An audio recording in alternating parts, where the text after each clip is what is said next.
దాహం దాహం దాహం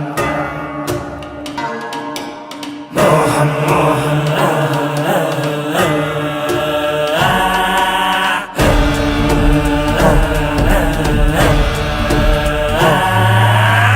దాహం దాహం అధికార దాహం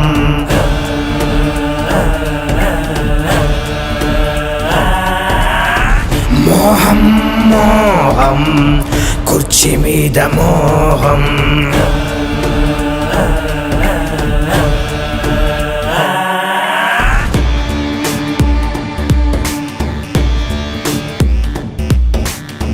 మరిచింది రక్త సంబంధం ఆరింది పులివెందుల దీపం పెరిగింది క్రోధం ఇది జగన్నాథ వ్యూహం ఇది బయటకి రాని చక్రవ్యూహం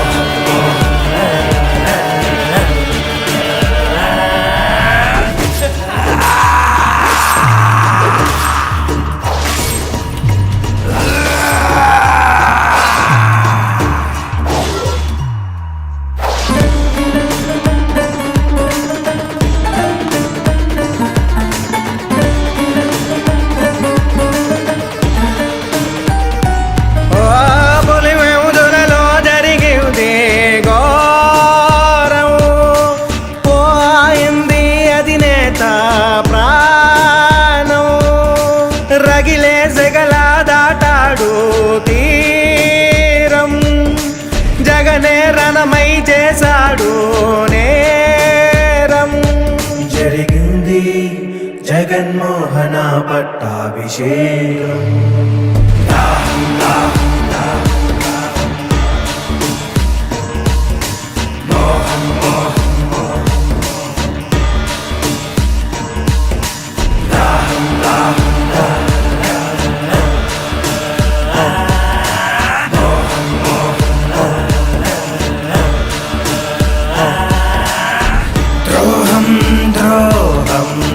విశ్వాసద్రోహం మదనం మదనం తెర వెనక మరణం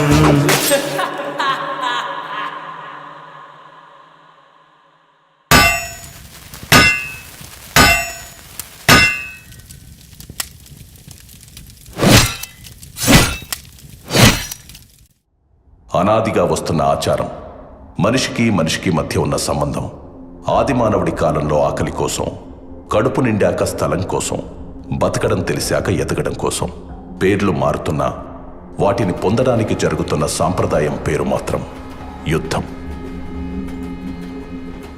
ఓసారి రాయలసీమ ప్రాంతంలో జనం దైవ సమానంగా కొలిచే ఓ రాజు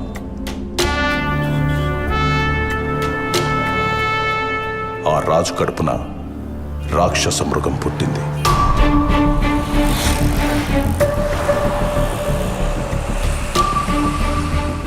అది అధికార కాంక్షతో రగిలిపోతూ మంచి చెడు మర్చిపోయి తన మన భేదం లేకుండా మారణ హోమాన్ని తలపించే భీకర యుద్ధాన్ని సృష్టించి ఎదగడం ప్రారంభించింది. ఈ కథ మీకు అర్థం కావాలంటే ముందు మీకు పాత్రధారుల గురించి తెలియాలి. ఇది మన కథానాయకుడి వంశవృక్షం. ఎడుగూరి సందింటి ఫ్యామిలీ ట్రీ అంటే YS family tree. YS Venkatreddy అనే పెద్ద మనిషికి 2 భార్యలు. మొదటి భార్య లక్ష్మమ్మ, రెండో భార్య మంగమ్మ. మొదటి భార్యకి ఒకే ఒక కుమారుడు, ఆయనే చిన్న కొండారెడ్డి. రెండో భార్య మంగమ్మకు 4 మగబిడ్డలు, 5 ఆడబిడ్డలు. ఈ 4 ఒకడు రాజారెడ్డి, ఆయన భార్య జయమ్మ. వాళ్ళకి 6 మంది మగబిడ్డలు, 5 మంది ఆడబిడ్డలు. అక్కడ మొదటి భార్య కొడుకు చిన్న కొండారెడ్డికి కూడా 6 మంది మగబిడ్డలు, 5 మంది ఆడబిడ్డలు. ఇప్పుడు మన కథకి సంబంధించినట్టు రాజారెడ్డి కొడుకుల్లో ఒకరు ఆంధ్రప్రదేశ్ గర్వం రాజశేఖర్ రెడ్డి, ఇంకొకరు ఆయన తమ్ముడు వైఎస్ వివేకానందరెడ్డి. అక్కడ చిన్న కొండారెడ్డి ఫ్యామిలీ నుంచి మన కథకి సంబంధించినట్టు ఆయన మగబిడ్డల్లో వైఎస్ భాస్కర్ రెడ్డి మరియు ఆడబిడ్డల్లో వైఎస్ సుగుణ. వీళ్ళిద్దరూ ఇంకో ఫ్యామిలీ నుంచి కుండమార్పిడి పెళ్లిళ్ళు చేసుకున్నారు. వైఎస్ భాస్కర్ రెడ్డి లక్ష్మమ్మకు పుట్టిన మగబిడ్డ వైఎస్ అవినాష్ రెడ్డి. అక్కడ వైఎస్ సుగుణ గంగిరెడ్డికి పుట్టిన ఆడబిడ్డ వైఎస్ భారతిరెడ్డి. ఇక్కడ మన అధినేత రాజశేఖర్ రెడ్డికి ఒక మగబిడ్డ, ఒక ఆడబిడ్డ. మగబిడ్డ పేరే వైఎస్ జగన్మోహన్ రెడ్డి, ఆడబిడ్డ పేరు వైఎస్ షర్మిల. ఆయన తమ్ముడు వైఎస్ వివేకానంద రెడ్డికి ఒక ఆడబిడ్డ, ఆమె పేరే వైఎస్ సునీత. వైఎస్ జగన్మోహన్ రెడ్డికి వైఎస్ భారతిరెడ్డినిచ్చి పెళ్లి చేశారు. వైఎస్ అవినాష్ రెడ్డి భారతికి మేనమామ కొడుకు. ఆయన రాజకీయ భవిష్యత్తు కోసం జరిగిన యుద్ధమే మన ఈ కథ.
నాయనా, నేను హైదరాబాద్ పోతుండాను.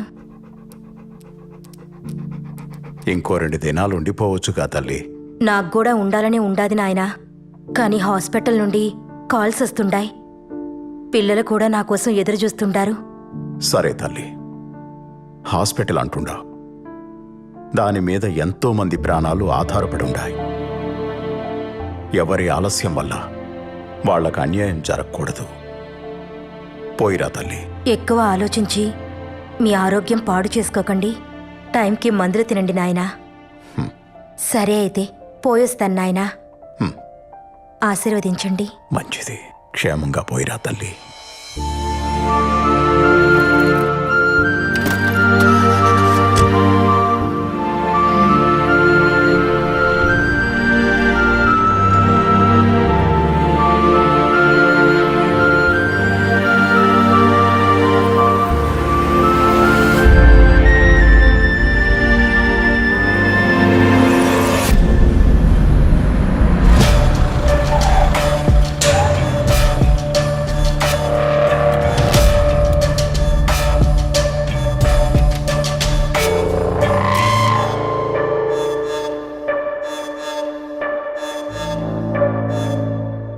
మీతో కొంచెం మాట్లాడాలి చిన్నాయన.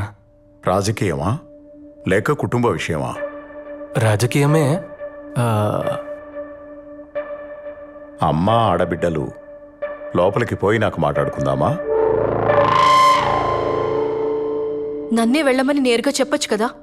నా గురించి వాళ్ళనెందుకు పంపించడం? నాది కూడా ఈ కుటుంబమే. నేను మీలో ఒకటేనని ఏనాడు అనుకోలేదు కదా. ఎప్పుడు వేరుగానే చూస్తారు, వేరుగానే మాట్లాడతారు. అంతా నా కర్మ.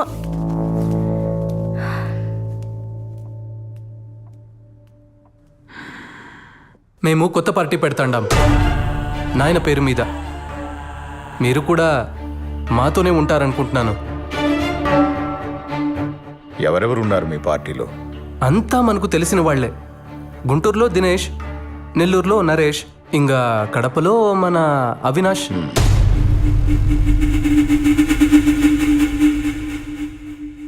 పులివెందుల రాజకీయం రాజారెడ్డి కుటుంబానికి మాత్రమే. ఈడ ఇంకెవడూ అడుగు పెట్టడానికి వీల్లేదు. ఏడున్న మందికి మంచి చేయాలని మేం పడ్డ కష్టం, చేసిన త్యాగం, కన్న కలలు మీకేమీ తెలీదు. తొందరపాటు నిర్ణయాలు తీసుకోకు. ఈ నియోజకవర్గం మన కుటుంబ కిరీటం, మర్చిపోకు. దీని గురించి మనం మళ్ళా అయినా మాట్లాడుకోవచ్చు లేచి నాయన. ఇంకో విషయం, మీ దగ్గరున్న మా నాయన భూమి నాకు ఇస్తే. మీ నాయన భూమా? ఇద్దరం కలిసి అంతా సంపాదించుకున్నాం. నా అన్న, నేను వేరువేరని ఎప్పుడూ అనుకోలేదు. అన్న భూమి కొంత నా పేరు మీద ఉన్నట్టే నా దుడ్డు కూడా చాలా వరకు ఆయన దగ్గర ఉండిపోయి ఉండాది. అయితే ఎప్పుడొస్తుంది మా చేతికి ఆ భూమి? ఎవరెవరికి ఏమేం రాసివ్వాలి? షర్మిలకు, విజయమ్మకు ఏం రాసివ్వాలి? నీకేం రాసివ్వాలి చెప్పు. ఇప్పుడే రిజిస్ట్రార్ ఇంటికి పిలిపిద్దాం. అంటే అది ఇప్పుడే ఇచ్చేయమని కాదులే చిన్నాయనా, నువ్వింకా ఉండనివ్వున్నావుగా. మెల్లగా అన్ని చూసుకుందాంలే. మనం పెట్టే కొత్త పార్టీకి నువ్వే పెద్ద దిక్కుగా ఉండాలి చిన్నాయనా. మిగతా చిన్న చిన్న విషయాలు, సీట్లు ఎవరికివ్వాలి, ఎవరిని ఎక్కడ నిలబెట్టాలి అనేవన్నీ నేను చూసుకుంటాను. మరి తొందరలోనే మీటింగ్ పెట్టి అనౌన్స్ చేసేయమంటారా? మీ నాయనకు నాకు రాజకీయ భవిష్యత్ ఇచ్చింది కాంగ్రెస్ పార్టీ. ఆ పార్టీని వదిలి నేనెక్కడికి రాలేను. ఆవిడకి ఎదిరిళ్లే ముందు ఒక్కసారి ఆలోచించుకో. ఎందుకంటే నువ్వు ఎక్కడెక్కడ ఏమేం చేశావో మీ నాయన కన్నా ఆవిడికే బాగా తెలుసు. నీ గతంలో ఉండే ఒక్క పేజీని బయటికి లాగిందంటే నువ్వు కూర్చొని కలగంటున్నది మొత్తం తలకిందులైపోతుంది. మీరు చెప్పిన వాటికల్లా భయపడుతూ ఉంటే ఉండే చోటు నుండి ఒక్క అడుగు కూడా బయటకేయలేం. అన్నిటికీ తెగించే పార్టీ పెడతాండా. అండగా ఉండాలనుకుంటే రండి, లేదంటే వెళ్ళొస్తానండి.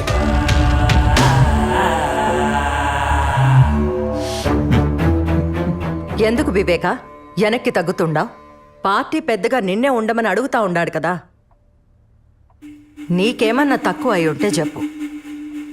ఆడి కోపం తెప్పించి నువ్వేమో ఇట్ట నవ్వుతా ఉండావు. అసలు నీ ఉద్దేశం ఏంటి? ఈరోజు నీ కొడుకు కోసం ఇంత గట్టిగా అడుగుతుండావే వదినమ్మా. వాడు నా మీద చెయ్యెత్తిన రోజు మాత్రం ఒక్క మాట కూడా మాట్లాడలేదే. నేను పార్టీకి పెద్ద దిక్కంట. సీట్లు ఎవరికివ్వాలో, ఎక్కడ ఎవరిని నిలబెట్టాలో వాడే నిర్ణయిస్తాడంట. వాడు ఈడికొచ్చింది నన్ను పార్టీలోకి పిలవడానికి కాదు. నేను పార్టీ పెట్టుకుంటున్నా, వచ్చి చేరితే చేరమని చెప్పడానికి మాత్రమే. నా దారి వాడి దారి వేర్వేర్లే.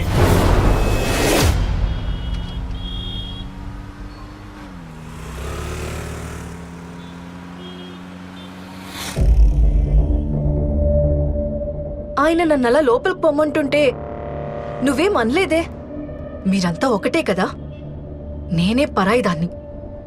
మా వాళ్ల గురించి అన్నేసి మాటలు అంటుంటే కిక్కురు మనకుండా పక్కనే కూర్చున్నావు. అయినా నువ్వేమంటావులే, ఆయన కూడా మీ కుటుంబమే, మీ రక్తమే కదా. నేనే బయటదాన్ని. ఇవన్నీ పోనీ ఆస్తి రాసిస్తానంటే వద్దంటావేంటి? భారతి, అది నా ఆస్తి. నాకు తెలీదా ఎప్పుడు తీసుకోవాలో, ఎలా తీసుకోవాలో? ఆస్తిస్తాడంట అందరికీ కలిపి. అలా అయితే అమ్మ షర్మిలకు వాటాలు పోగా నాకు మిగిలేదేంది? అదిగాక నేను ఆస్తి గురించి అడుగుతా ఉంటే ఆయన నాన్న దగ్గర పెట్టిన దుడ్డు గురించి చెప్తున్నాడు. ఇట్టే ఇంకా ముందుకు పోతే మొదటికే మోసం వస్తుందని మధ్యలోనే ఆపేసిండాను. ఈ ఎలక్షన్లు అయిపోని అందరికీ లెక్కలు సక్కంగా చేస్తా. ఎవరిని ఎక్కడ పెట్టాలో అక్కడే పెడతా. బావా, నీ తెలివిని కనిపెట్టడం చాలా కష్టం.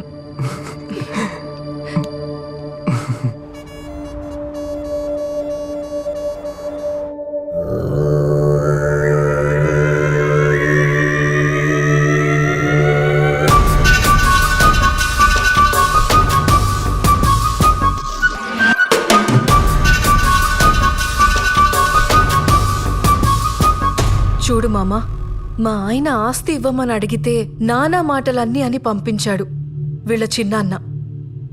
మావయ్య పోయాక మా ఆయన ఒంటరివాడైపోయిండాడు. మేమందరం ఉండగా మీ ఆయన ఒంటరివాడు ఎలా అవుతాడు? నువ్వేమీ భయపడకు. జగన్కి అండగా మేమున్నాం. ఏది ఏమైనా సరే జగనే సీఎం. ఇది మార్చడానికి ఏ తల అడ్డొచ్చినా తెంచి అవతల పారేస్తాం. నీ ఆస్తి ఆడికి పోదన్నా. ఆ ముసలోడి బేనామిలకు చావు భయం చూపెడితే చాలు, పరుగెత్తుకుంటూ నీ పక్కకొచ్చి చేరతారు. వద్దన్నా వాళ్లంతట వాళ్లే వచ్చి నీ ఆస్తి నీకిచ్చిపోతారు. వివేక పవర్లో ఉండగా నువ్వు చెప్పిన ఏ ప్లాను వర్కౌట్ కాదు. కొట్టినా కోసినా వివేకాన్ని కాదనే దమ్ము ఆ బినామీలకు రాదు. ముందు మీరు పొలిటికల్గా బలపడితేనే ఏమైనా చేయగలరు. ఆయన మనం పెట్టే కొత్త పార్టీలోకి రమ్మంటే రానన్నాడు. అసలు మనం పార్టీ పెట్టడమే ఆయనకి ఇష్టం లేదు. పైగా మనం పార్టీ పెడుతుండా వస్తే వస్తాడు, లేకపోతే ఆయనకు నేనే అపోనెంట్గా నిలబడతాను.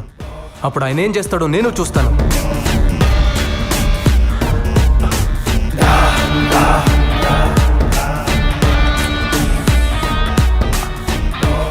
నువ్వు వివేకకి పోటీగా వెళ్తే అతనికి కోపం వస్తుంది.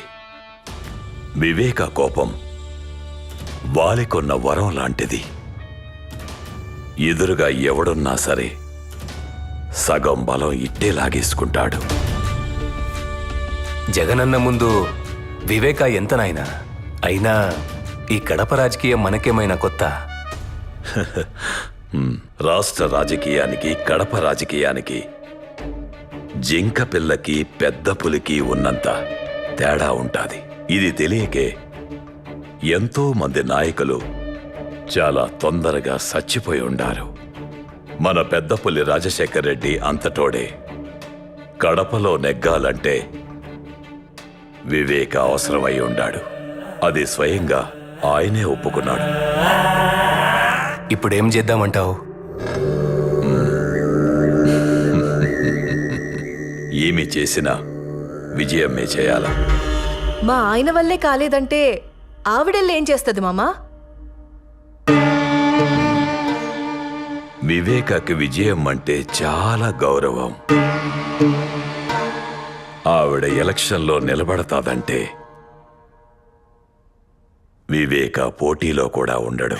దాహం దాహం అధికార దాహం. నియంతలా మారాలని ఒకడి రాజకీయ స్వార్థానికి సాయంగా దాన్ని మరింత బలంగా మార్చే దిశగా కొన్ని శక్తులు పనిచేయసాగాయి.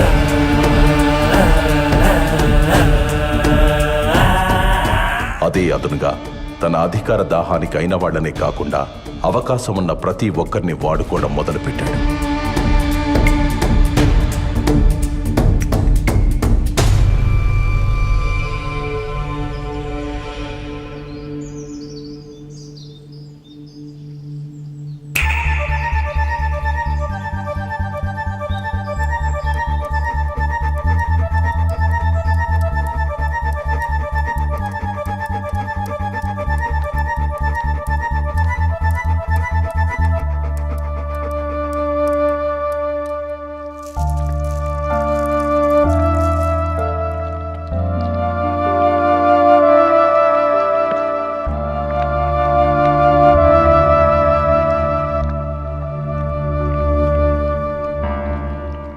ఏంటి వదినమ్మా, ఇలా సడన్గా వచ్చారు?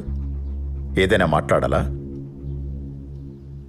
వివేక, ఆయన చనిపోయాక నువ్వు చాలా మారిపోయి ఉండావప్పా. ఆస్తి గురించి వస్తే కొడుక్కి షర్మిలకి నాకు సపరేట్గా ఇస్తానని చెప్పుండావు. జగన్ మనసు ఎంత బాధపడుండాదో తెలుసా? మాలో మాకే నువ్వు గొడవ పెట్టబోతుండావు. ఈరోజు నేను మీకు దుర్మార్గుడిలా కనిపిస్తుండానేమో, కానీ నా మాట మాత్రం మీరు మర్చిపోగాకండి. ఏదో ఒక రోజు మిమ్మల్ని ఇద్దరినీ ఆ జగన్ భారతి రోడ్డు మీద నిలబెడతారు.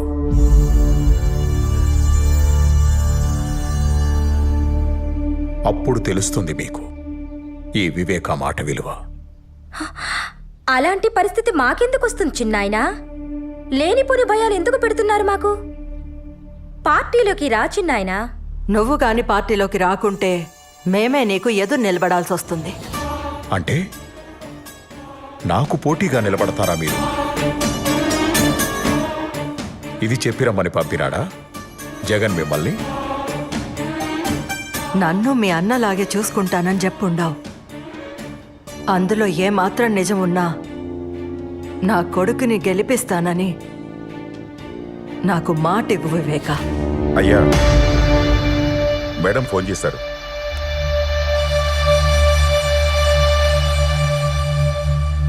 హలో మేడం, नमस्ते विवेक जी। आपने वादा किया था कि आप पार्टी के प्रति वफादार रहेंगे। इस वादे को निभाते हुए इस बार आपको कांग्रेस पार्टी के लिए पुलिवेंदला से चुनाव लड़नी होगी। अगर आप हमारे साथ खड़े रहोगे तो हमें बेहद खुशी होगी। विवेका जी, आप सुन रहे हो? विवेका जी, आप जैसा कहेंगे वैसा ही होगा मैडम। शुक्रिया। I promise you. I am going to contest in Pulivendula constituency. Okay madam, thank you.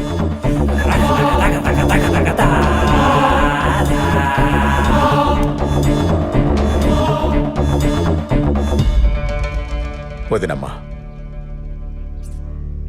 కాంగ్రెస్కి ఇచ్చిన మాట వెనక్కి తీసుకోలేను. అలాగని చనిపోయిన మా అన్న కుటుంబానికి అన్యాయం చేయలేను.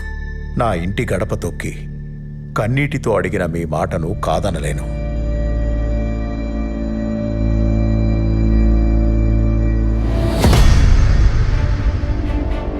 మీకు నేను మాటిస్తున్నాను, ఈసారి ఎలక్షన్లలో మీకు పోటీగా నేనే నిలబడతాను. కానీ మీరే గెలుస్తారు, గెలిపిస్తాను. దీన్నెవ్వరూ మార్చలేరు. ధైర్యంగా పోయిరామా. వివేకానందరెడ్డి ఇంట్లో చీమ చిటుక్కుమన్న శబ్దాన్ని కూడా అందరికంటే ముందు జగన్ చెవికి చేరవేస్తున్న గుంటనక్క ఎర్ర గంగిరెడ్డి.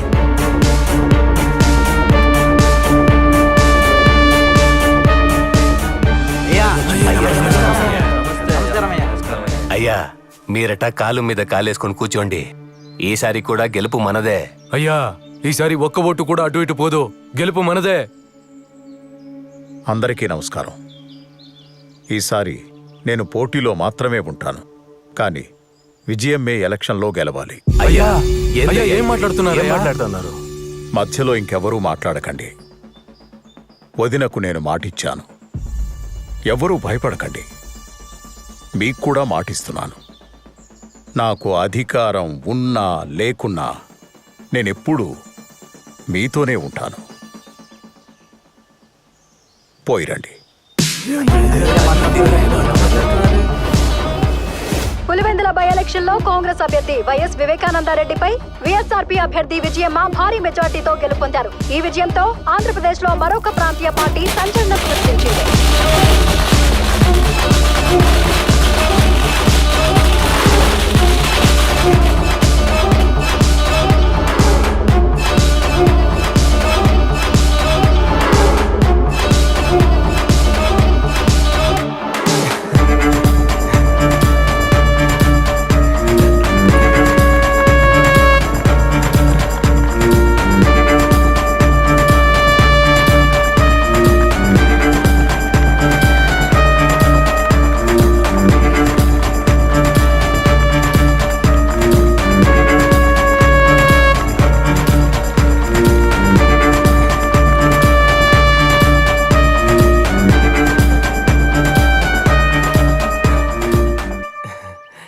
మనం గెలిచిండా నాయన, చాలా సంతోషంగా ఉండదు.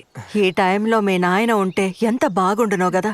మీ నాయన పొగోడికి మాటిచ్చినా పొరపాటును కూడా మర్చిపోయి ఉండేవాడు కాదు. వివేక కూడా అచ్చం ఆయనలానే ఉండాడు. ఇచ్చిన మాట నిలబెట్టుకుండాడు. ఒకసారి పోయి మీ చిన్నాయన్ని పలకరించొద్దామా? దేనికి? ఏం అవసరం లేదు. నువ్వు గెలిచింది ఆయన మాట మీద కాదు, మా కష్టం మీద. నాకు పనుండది, పులివెందుల దాకా పోయేస్తా.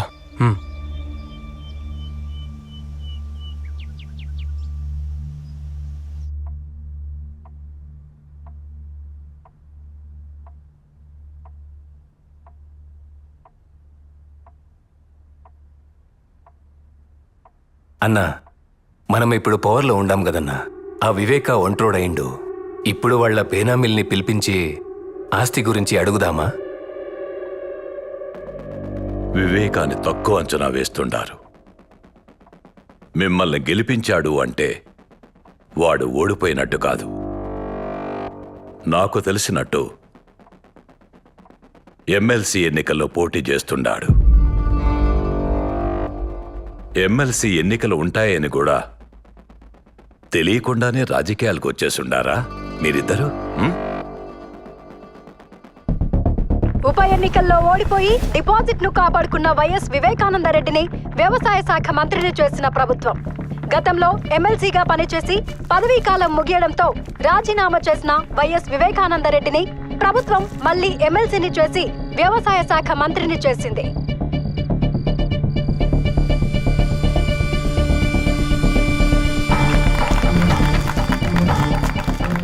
చెప్పండి కృష్ణమోహన్ రెడ్డి గారు. అన్న, వివేకం ఉంటే మన పార్టీలోనైనా ఉండాలి, లేదా పవర్లో లేకుండాయినా ఉండాలి. మన పార్టీ గెలవనప్పుడు వాడు పవర్లో ఉంటే మనకు చాలా ఇబ్బంది అవుతుంది. ఆ ప్రశాంత్ కిషోర్కి ఫండ్స్ కూడా ఏర్పాటు చేయాలా. ముందు మనం చేయాల్సిన పనులు ఈ రెండు. దీని గురించి మీరు చాలా సీరియస్గా ఆలోచించాలి.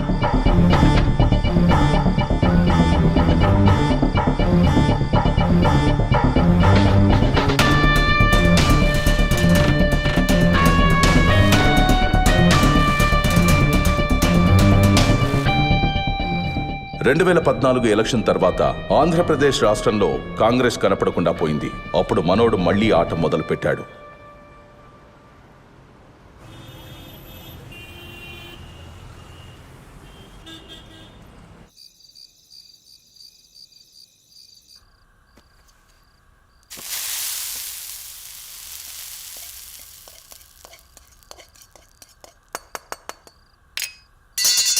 అయ్యో పెద్దమ్మా, ఇంట్లో ఇంతమంది పనివాళ్ళుండగా నువ్వెందుకు వంట చేస్తుండావు?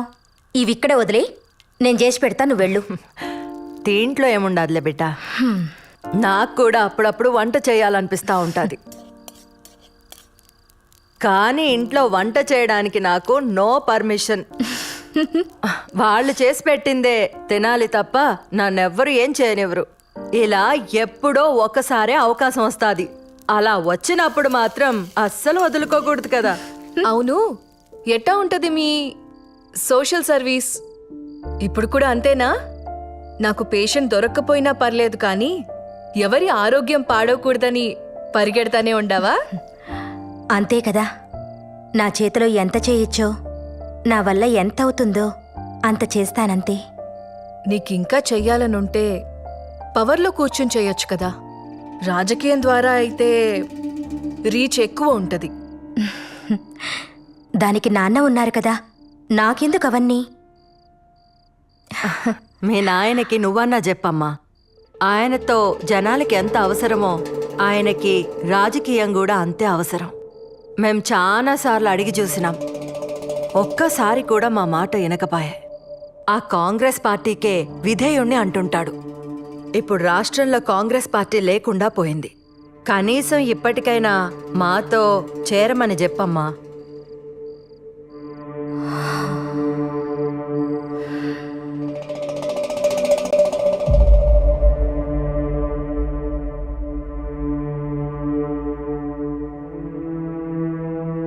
నాకు మరొక దారి లేదంటుండావా వదినా?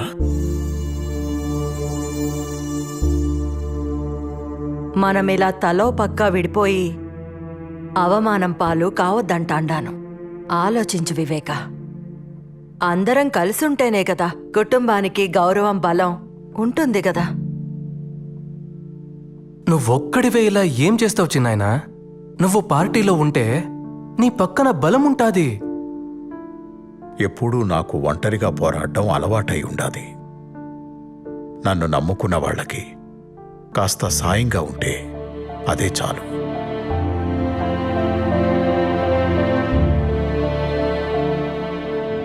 అమ్మా సునీత, నువ్వైనా చెప్పమ్మా మీ నాయనకి. ఎందుకంత మొండి పట్టు పట్టుకుని కూర్చుండావు నాయనా? వీళ్ళు తప్ప మనకెవరుండారు? ఏదైనా అందరూ కలిసే చేయండి, అది రాజకీయమైనా ఇంకేదైనా.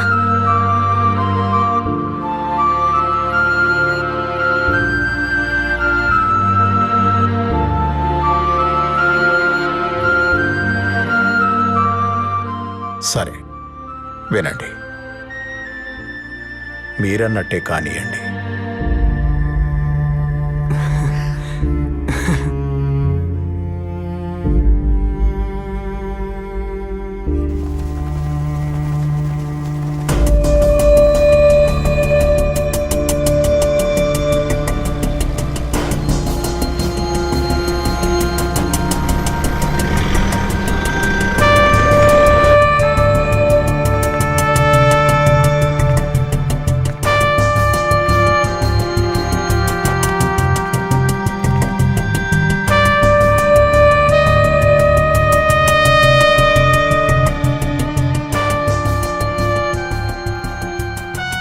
దేవుడి దయతో ఈరోజు వాతావరణం కూడా చల్లగా ఉంది.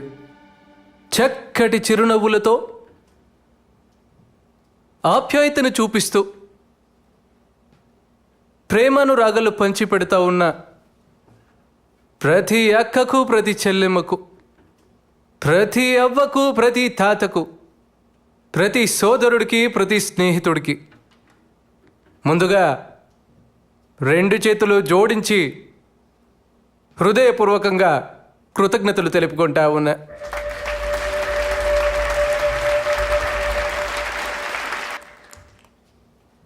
తెలుగు వారి గుండెల్లో, తెలుగు రైతుల గుండెల్లో ఎప్పటికీ నిలిచిపోయే ఒక మహా వ్యక్తి, ఓ మంచి మనిషి వైఎస్ఆర్ గారు, నాన్నగారు. దానితో పాటు నాన్నగారు లేని లోటుని మా చిన్నాయన వివేకానందరెడ్డి గారు తీర్చుతున్నారు.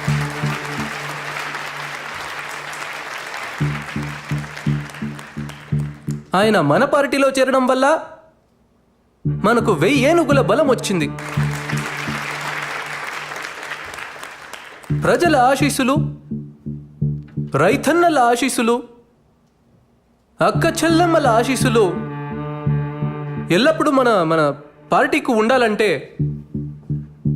చిన్నాయన వివేకానందరెడ్డి గారి ఆశీర్వాదం మనకు చాలా అవసరం.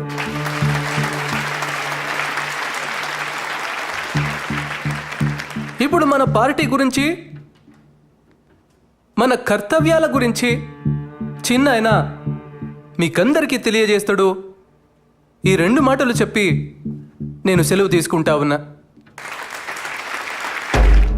మా అన్న రాజశేఖర్ రెడ్డి బిడ్డ మన వైఎస్ జగన్ మంచి ఉద్దేశంతో పార్టీ పెట్టుండాడు. రైతులందరికీ అలాగే పేదలకు మంచి చేయాలని ఈ పార్టీ పెట్టుండాడు. ఈ పార్టీకి మా సపోర్టే కాదు, మీ అందరి సపోర్టు కావాలి. మీ అందరూ మీ జగనన్నని గెలిపించండి. నమస్కారం.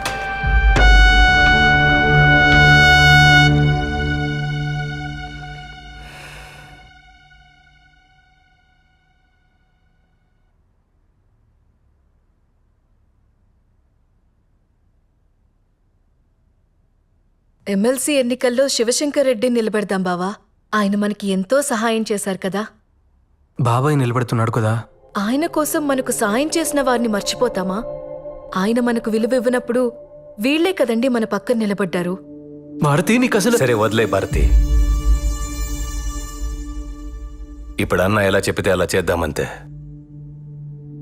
ఏదో సీటుకి ఆశపడి మిమ్మల్ని అడిగాం. దీనివల్ల అన్నకు బాధ అయితే మనకి సీట్ వద్దు. బాబాయ్ని ఇప్పుడు వద్దంటే అపోజిషన్కి వెళ్ళిపోతాడు.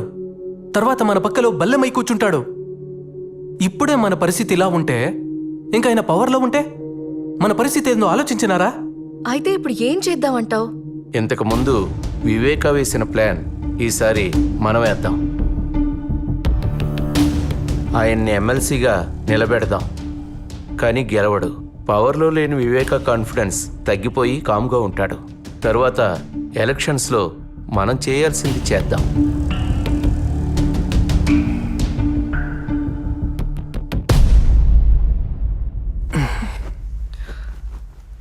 సరే కానివ్వండి.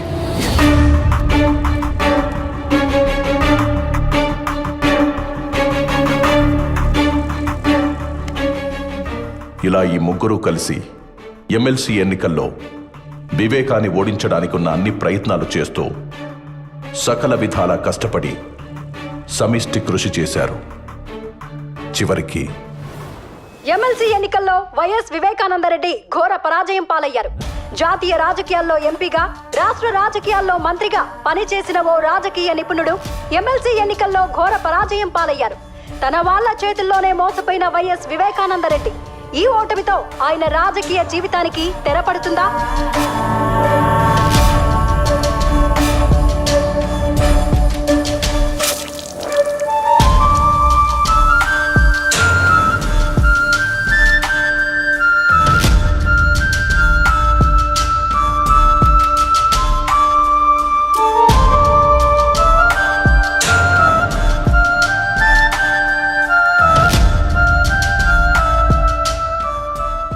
దశాబ్దాల రాజకీయ జీవితంలో వివేకాకు ఈ ఓటమి అతిపెద్ద అవమానమైంది.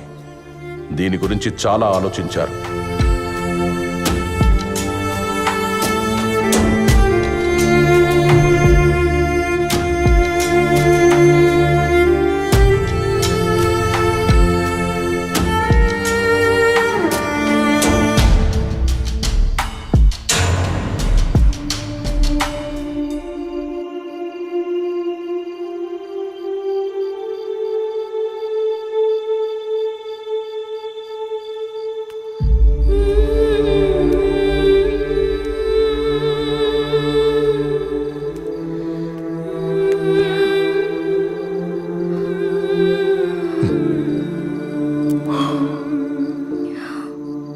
బాగుండావా నా బంగారు తల్లి? నిన్ను చూడాలని అనుకుంటుండా, ఈలోగా నువ్వే వచ్చేసినావు. ఈ నాయన మనసు నీకెట్టా తెలిసిపోతుండాది బంగారు తల్లి? నేను చెప్పడం వల్లేగా నువ్వు ఓడిపోయినావు. మన వాళ్లతో కలిసి ఉండమన్నానే కాని ఓడిపోమ్మని కాదు నాయనా. ఎందుకో ఈ ఓటమిని చూడలేకపోతుండాను. అయ్యో పిచ్చి నా తల్లి, రాజకీయాల్లో ఓడిపోవడం గెలవడం సహజమే. ఇప్పుడు ఓడిపోయాను, ఇంకోసారి మళ్ళీ గెలుస్తాను. జనాల్లోకి పోయి తిరుగుతాను, ఎక్కడ తప్పు జరిగిందో తెలుసుకుంటాను. నీకోసం వచ్చే ఎన్నికల్లో తప్పకుండా గెలుస్తాను.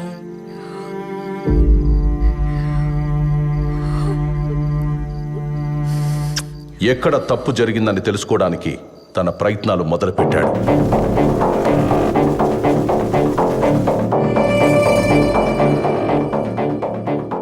తన ఇన్నేళ్ల రాజకీయ అనుభవంతో వివేక తన ఓటమికి కారణాలు కనుక్కున్నాడు.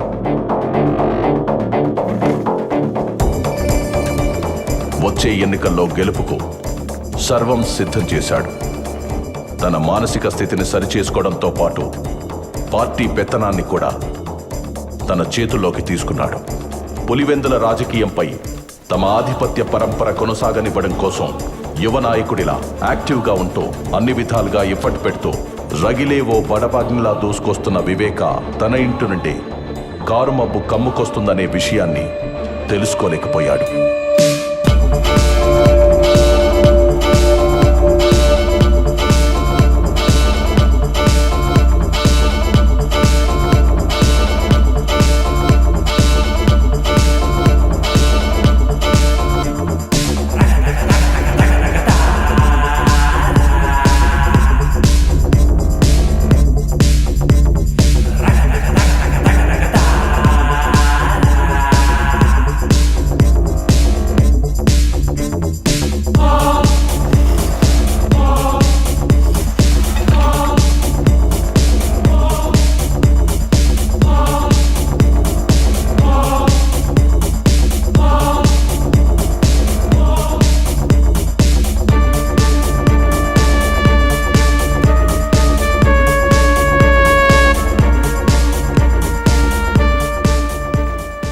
రోజులు గడుస్తున్న కొద్దీ పార్టీలో వివేకా చరిష్మా పెరిగి అది తన రాజకీయ భవిష్యత్తుపై ప్రభావం చూపుతుందనే భయం మొదలైంది.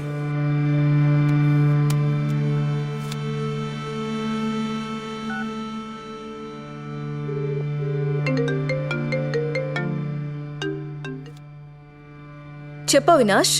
నువ్వే ఏదో ఒకటి చేయాలి భారతి. లేకపోతే ఈయన మనల్ని రాజకీయం నుంచి శాశ్వతంగా దూరం చేసేస్తాడేమో. నువ్వేం కంగారు పడుకు, నేను చూసుకుంటాను. జగన్తో నేను మాట్లాడతాను.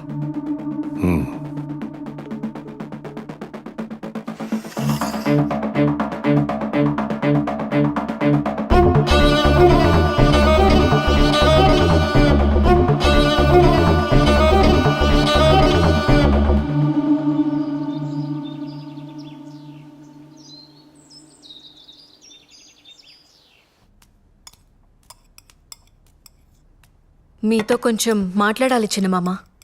రాజకీయమా లేక కుటుంబ విషయమా? ఈ కుటుంబానికి రెండు ఒకటే కదా. ఎందుకు చిన్నమామ నేనంటే అంత కోపం మీకు? నేనేం పాపం చేశాను? ఒక్కసారైనా నన్ను ఈ కుటుంబంలో మనిషిగా చూసారా? షర్మిలమ్మ, నేను, సునీత కలిసే పెరిగాం కదా. షర్మిలమ్మను హైలైట్ చేసి మెచ్చుకున్నట్లు, గౌరవించినట్టు ఎప్పుడైనా నా గురించి ఒక్క మంచి మాట అన్నారా? షర్మిలమ్మను ఎవ్వరూ ఊరికే హైలైట్ చేయడం లేదమ్మా. మీ ఆయన వెళ్ళి జైల్లో కూర్చుంటే షర్మిలమ్మ ఆడబిడ్డైనా వెళ్ళి పాదయాత్ర చేసింది. ఎండకు వానకు జనాల్లో కలిసి తిరిగింది. ఎంతో కష్టపడింది. అందుకే అంత మంచి పేరు సంపాదించుకుంది. పోనీ నువ్వు చేయలేకపోయావా పాదయాత్ర? అప్పుడు అందరూ నిన్నే హైలైట్ చేసి మాట్లాడుకునేవారు. అవన్నీ నా వల్ల అవ్వలేండి గాని మా వాళ్లకు అదే అవినాష్కి ఎంపీ సీట్ అడిగితే ఎందుకంత స్వార్థంగా వద్దంటుండారు? ఏమ్మా, షర్మిలమ్మ పడ్డ కష్టానికి ఏదో మా వంతు సహాయంగా చిన్న ఎంపీ టికెట్ ఇచ్చి సరిపెడదామనుకుంటుండా. ఆమె చేసిన దానికి ఆ సీటు కూడా తక్కువే. తను తలుచుకుంటే ఒక మంచి నాయకురాలవుతుంది. ఒక ఆడబిడ్డకి ఇచ్చిన సీటు తీసుకెళ్లి మీ భాస్కర్ రెడ్డి కుటుంబానికి ఇవ్వమని వంత పాడుతున్నావే, సిగ్గుగా లేదమ్మా నీకు? సరే, నేను వెళ్తున్నాను. మీరు భోజనం చేసి కడుపు నింపుకునే రండి. మీరెప్పుడు నన్ను ఒప్పుకోరు. షర్మిలమ్మ కడప ఎంపీ ఏంది?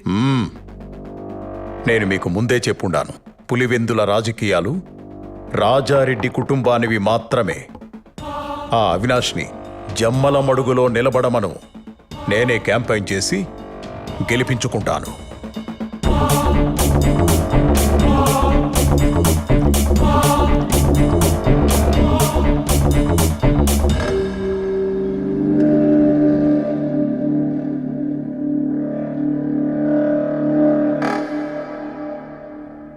ఏమంటున్నాడు? మా వాడికి సీట్ ఇవ్వడు, అంతే కదా? వదిలే భారతి, మేం మీతో ఉండేది సీటు కోసం కాదు, జగనన్న మీదున్న ప్రేమతో.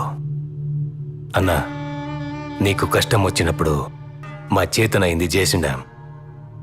నువ్వు నాకు సీట్ ఇచ్చినా లేకపోయినా మేమెప్పుడూ నీ పక్కనే ఉంటాం. మీ మంచితనం జగన్కి ఇంకా అర్థం కావడం లేదులే బావా. వాళ్ళ బాబాయ్ చేతిలో కీలు బొమ్మలా ఆడుతాండాడు. జగన్ బాగు కోసం మనం ఆలోచిస్తా ఉంటే ఈయనేమో వీళ్ళ బాబాయ్కి సపోర్ట్ చేస్తా ఉండాడు. ఆవిడ పాదయాత్ర చేసిందంట. ఆవిడ మీదే మన రాజకీయ భవిష్యత్తు ఆధారపడి ఉండాదంట. కాసేపు నువ్వు గమ్మునుంటావా? ఏం చేయాలో ఏం చేయకూడదో నాకు తెలుసు. ఈడ ఎవరు పాదయాత్ర చేసినా జనం వచ్చింది మాత్రం నా ముఖం చూసి. ఊరుకుంటే ఏదో మాట్లాడుతుంది.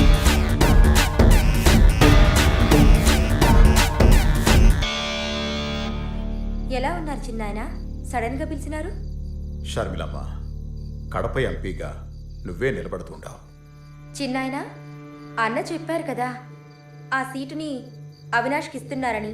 మరి నీ సంగతి ఏంటి తల్లి? నాదేముంది, మనది పార్టీ, మనది జెండా. అయినా అన్న ఇప్పుడు నాకేం తక్కువ చేస్తుండాడు? అది కాదు తల్లి, పార్టీ మనదనుకోవడం వేరు, పార్టీ పవర్లో మనం ఉండడం వేరు తల్లి. నాకేం తెలుసు చిన్నాయన ఈ రాజకీయాలన్నీ. నీకేమీ తెలియకుండానే పాదయాత్ర చేసినావా? జైల్లో ఉన్న మీ అన్నని జనాలు నమ్మేటట్టు చేసినావా? వాడి మీద పడ్డ మచ్చని చెడ్డ పేరుని పోయేలా చేసినావా? అసలు పార్టీకి ఇన్ని సీట్లు రావడానికి, ఇంత నమ్మకం ఉండడానికి అది నీ పాదయాత్ర ఫలితం తల్లి. నా అన్న రాజశేఖర్ రెడ్డి బిడ్డగా జనం వాడిని చూడడం. పాదయాత్ర ఎవరు చేసినా జనం వచ్చింది మాత్రం వాడి మొహం చూసనుకుంటున్నాడు. ఎప్పటికైనా వాడికి సరిపోటి నువ్వే తల్లి. నీకు రాజకీయం తెలియకే, అది నీ రక్తంలోనే ఉండాలి.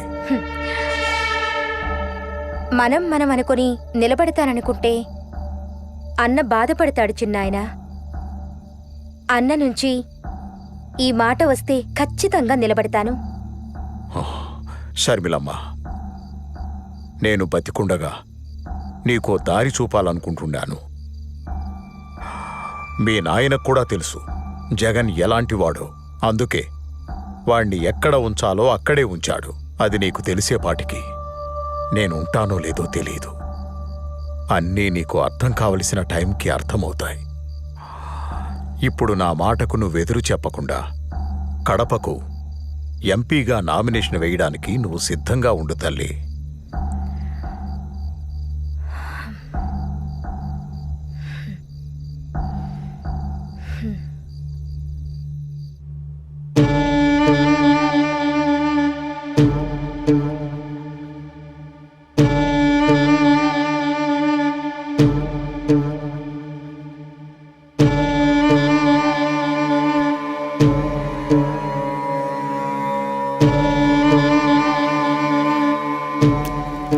ఈసారి ఎలాగైనా మనం గెలవాలి జగన్ గారు. ఏదో ఒకటి చేయండి. మన కోడి కత్తి ప్లాన్ కూడా వర్కౌట్ అవ్వలేదు. ఈసారి ఏదైనా చేస్తే కొంచెం ఎమోషన్గా ట్రై చేయాలి. ఏం చేద్దాం మరి, మీరే చెప్పండి. దాన్ని మీరు మాట్లాడుకోండి. మిగతాది గ్రౌండ్ రిపోర్ట్ వచ్చినాక మనం మళ్ళీ కలుద్దాం. Some emotional things has to happen. చూడండి, ఇది మాత్రము గట్టిగా గుర్తుపెట్టుకోండి. వస్తాను.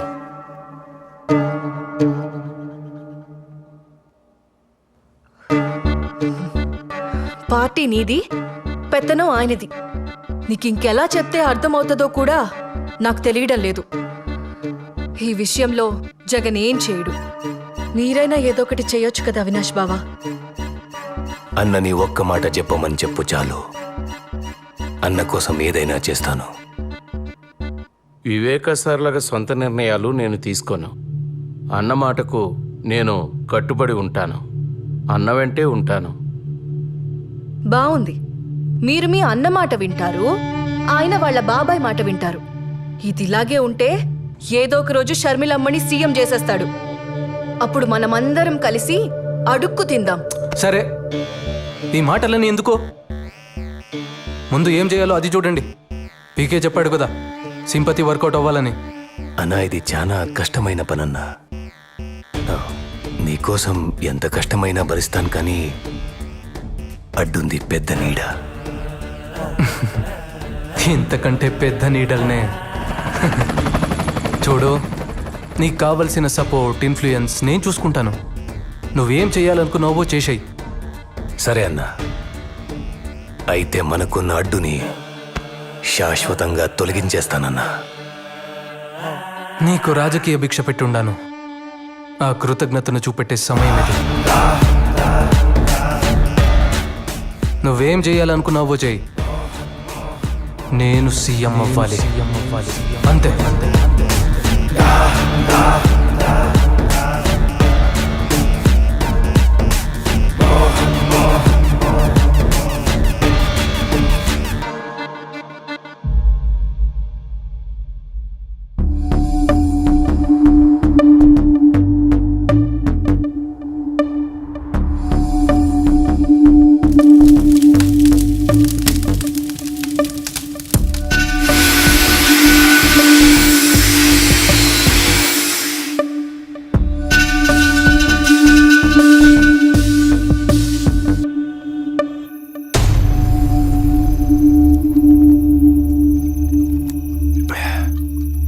దస్తగిరి అంతా రెడీ కదా?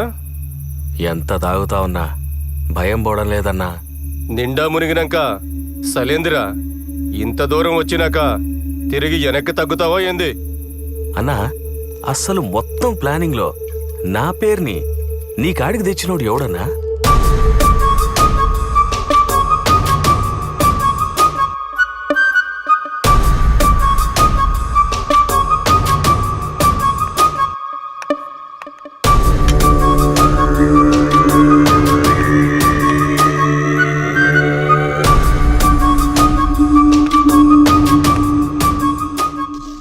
ఏంది నాయన ఇంత కూల్గా ఉన్నావు?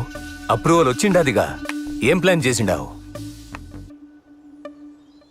ఇన్నాళ్ళు పులివెందులకి పోతురాజులా నిలబడి మన పని ప్రతి దానికి అడ్డుపడుతుండేవాడు. ఇప్పుడు ఆ పోతురాజుని పులివెందల నుండి నేరుగా పైకి పంపిస్తున్నా. అది నాయన మగోడి మాట మాట్లాడినావు. ఇంతకీ ఎలా చేపిస్తుండావు? ఎవరితో చేపిస్తుండావు? ఇది చేయడానికి బయట వాళ్ళని తీసుకొచ్చినా లేదా మనాళ్లతోనే ముందుకెళ్ళినా ప్రాబ్లం మనకి. ఇంకా మనాళ్లలో వివేకాన్ని చంపే మగాడు ఎవడైనా ఉండాడనుకుంటున్నారా? ఒకవేళ చంపినా ధైర్యంగా తిరగలేక దొరికిపోతాడు. ఇది సక్కంగా అనుకున్నది అనుకున్నట్టుగా అవ్వాలంటే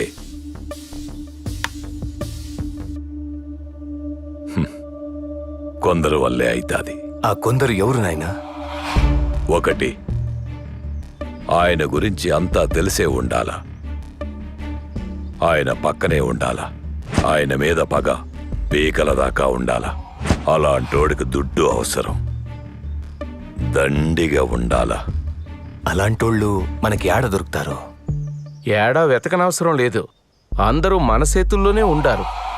మొదటివాడు ఆయనతోనే తిరుగుతా మనకు సాయం చేసే ఎర్ర గంగిరెడ్డి. బెంగళూరు సెటిల్మెంట్లో వివేక గంగిరెడ్డి వాటాను కూడా వాళ్ళకే ఇచ్చేసి మంచి పేరు తెచ్చుకున్నాడు. ఈడేమో ఆయన మీద పగ పెంచుకున్నాడు.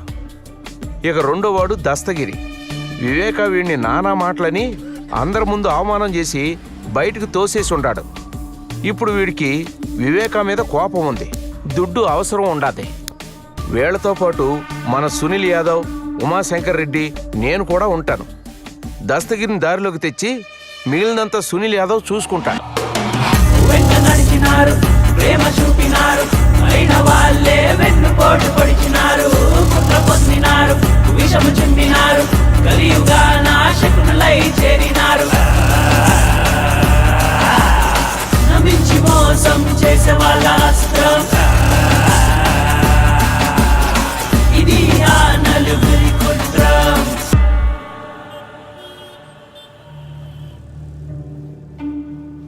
ఈ నాయాళ్ళలో పట్టాలు నన్ను వదిలేటట్లేరుగా. వీళ్ళందరికీ పిచ్చి పట్టు ఉండదో ఏమో.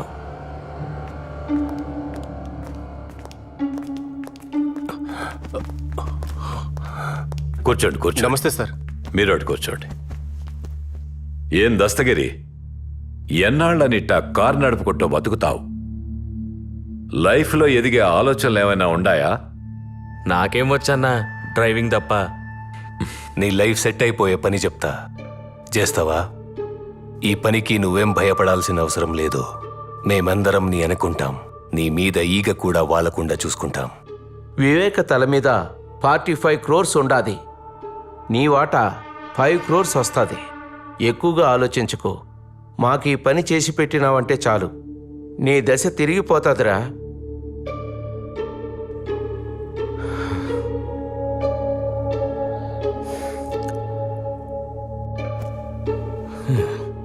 పిచ్చిగారి పట్టినదో ఏమేమో మాట్లాడుతున్నాడు.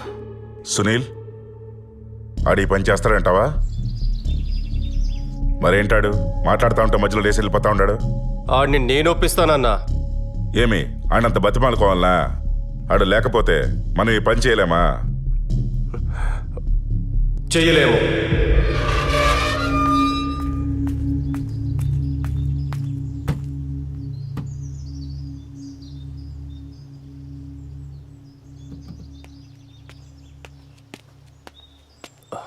ఏం దస్తగిరి మాట్లాడుతుంటే అలా మధ్యలో వదిలేసి వచ్చేసుండవు? లేకపోతే ఏందన్నా పొద్దున ఇంటికి తీసుకొచ్చుండవు. ఆ ఫ్యామిలీ పేరు చెప్తేనే ఉచ్చబోసుకుంటారు వీళ్ళు. వాళ్ళని చంపే సీన్ వీళ్ళకెక్కడదన్నా? పైగా 45 కోట్లంట. వీళ్ళకంత సీన్ లేదన్నా. ఇవన్నీ అయ్యే పని కాదు కానీ నే పోతాండా, నువ్వు. సరే, అవుతుందో లేదో నువ్వే చూద్దు గానీ రేపు పెళ్లిపేట దగ్గరికి రా.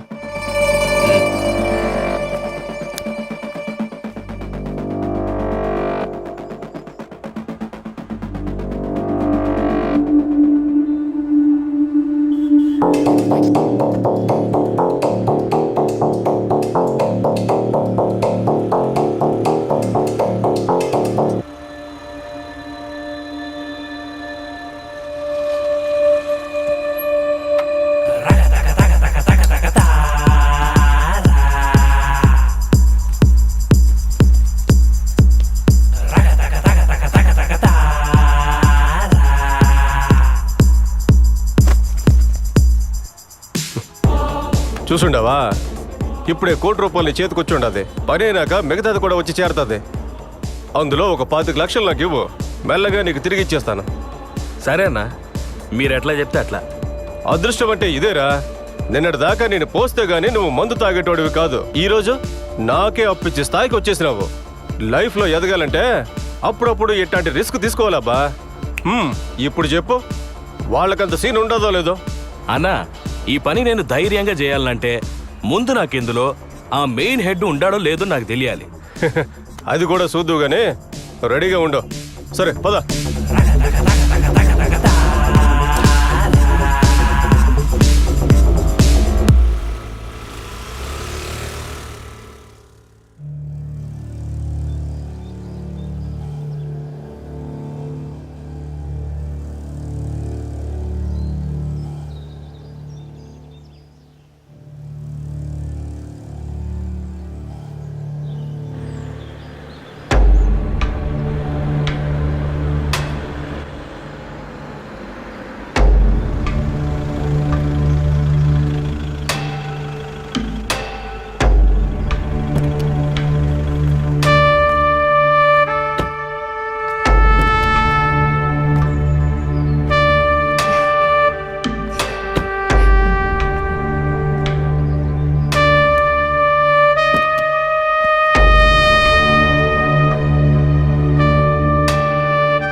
మనం రాజకీయంలో బలపడాలంటే అందరితో పాటు బాగుండాలి. అవును, వాళ్ళని నువ్వే రమ్మన్నావా? అవినాష్ చెప్తాడు. అవినాష్ అన్నా, వాళ్ళు చిన్న మనుషులు కదా, ఇక్కడేం చేస్తున్నారు? ఈసారి కొంచెం గట్టిగానే ప్లాన్ చేశామన్నా. ఈ దెబ్బతో మన సమస్యలన్నీ తీరిపోతాది. ఆ పీకే చెప్పినట్టు జనాల్లో సింపతి క్రియేట్ అవుతుంది. ఏం చేసినా సైలెంట్గా అయిపోవాలి. సరే అన్నా, అసలు ప్లాన్ ఏంటంటే అవన్నీ నాకు అవసరం లేదు. మీరేం చేస్తారో చేయండి. పీకే చెప్పినట్టు సింపతి గట్టిగా వర్కౌట్ అవ్వాలి. జనాలకి మన మీద నమ్మకం రావాలి. దానికోసం మీరు ఎంతవరకైనా వెళ్ళండి. మీ వెనకాల నేనుంటాను. సరే, నేను చూసుకుంటానన్నా.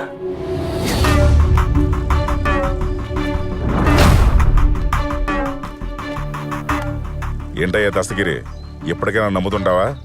ఈ పని చేస్తావా? చేస్తానన్నా, నేనే చేస్తాను. అన్నా, నేను మిమ్మల్ని గట్టిగా నమ్ముతా ఉంటానన్నా. ఈ పని నేనే చేస్తానన్నా. అన్నా, వెళ్దామా అన్నా? ఆడ మనకడ్డు ఎవడు లేడు కదా. నైట్ వాచ్మెన్ లేడు, వాని భార్య లేదు. అన్నా, ఆ రంగయ్య గాడేమో ఉట్టి విరికోడు. ఆఖరికి వాడి కుక్క కూడా లేదు. కుక్క అంటే గుర్తొచ్చుండాది. దాన్ని ఎలా చంపేసినారన్నా?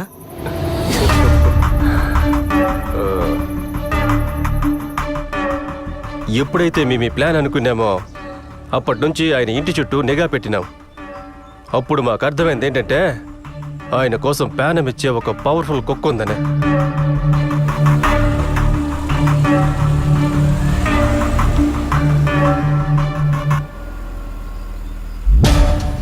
విశ్వాసం లేని బంధువుల కన్నా ఈ పెంచుకున్న కుక్కలే చాలా డేంజర్.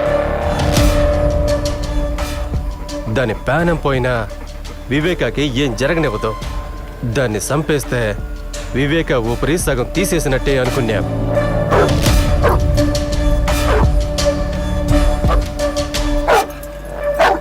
రాజు, ఏంట్రా, ఏమైంది నీకు? ఇంతలా అరుస్తున్నావేంటి? ఏయ్ రాజు, రాజు, ఏమైందిరా?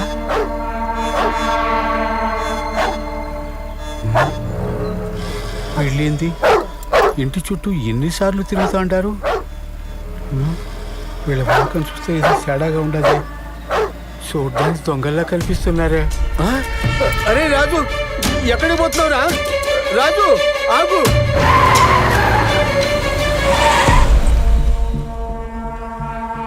ఈ ఇంట్లో ఉన్న అంతమంది ఒక లెక్క అయితే ఈ కుక్కే ఒక లెక్కగా కనిపిస్తుండది. అవునన్నా, నువ్వు చెప్పే మాట నిజం.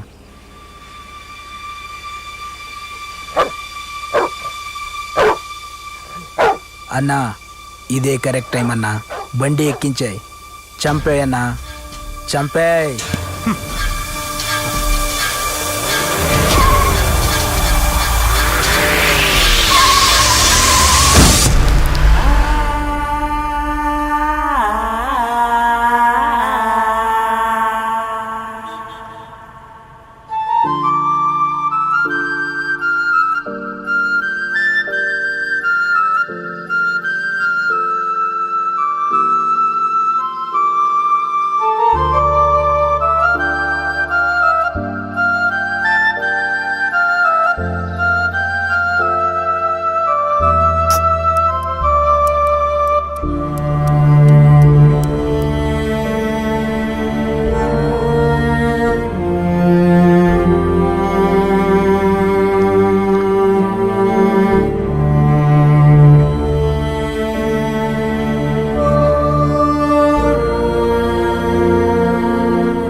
కుక్క పోగానే వివేక్ కుడి భుజం పోయినంత బాధపడుంటాడన్నా. దానమ్మ అది బాంబుల కుక్క కాదన్నా. ఆ కుక్క ఒక్కటే 100 మంది పాలేగాళ్లతో సమానం అన్నా. దానికి చిన్న అలికిడి వినబడ్డదంటే చాలు అందరూ వచ్చిందాకా అరుస్తూనే ఉంటది. ఆ పెద్దాయన కన్నా డేంజర్ అన్నా అది. దాన్ని లేకుండా చేసి మంచి పని చేసినారు. పెద్దాయన సగం ప్రాణం ముందే తీసేసినారు. ఇప్పుడెళ్ళి ఈజీగా చంపేయచ్చు.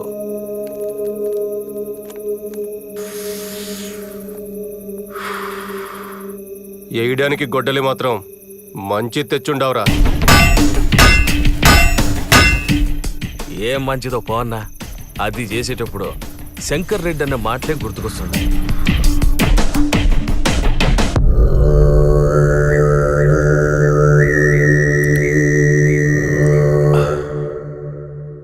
మీరు చేసేది సైలెంట్గా అయిపోవాలా?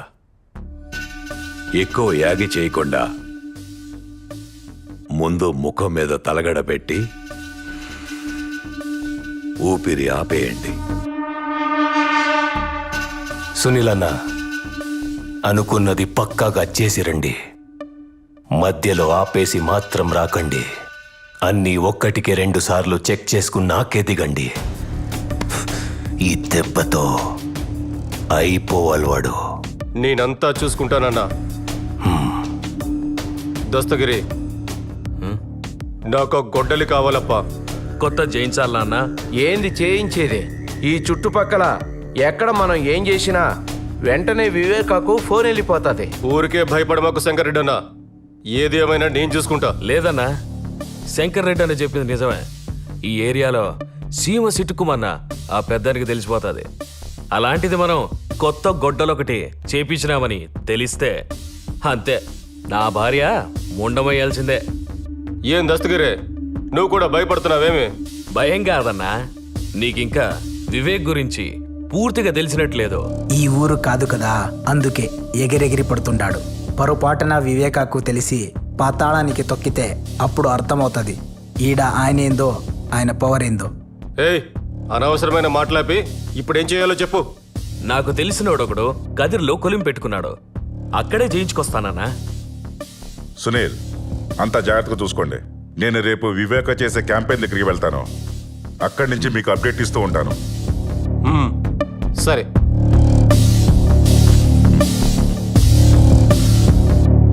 Cheers.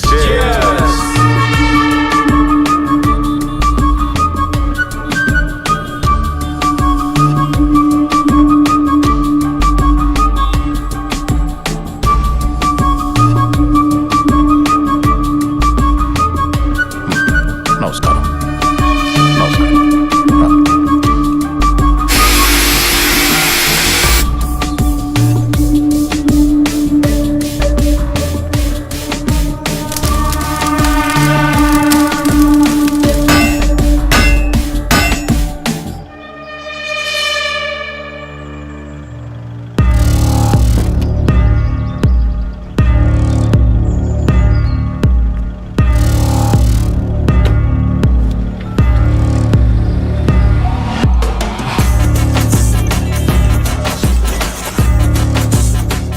హలో సునీల్, వివేక ఇప్పుడే బయలుదేరినాడు క్యాంపెయిన్ నుంచి. ఓకే, ఇక్కడంతా నేను చూసుకుంటా.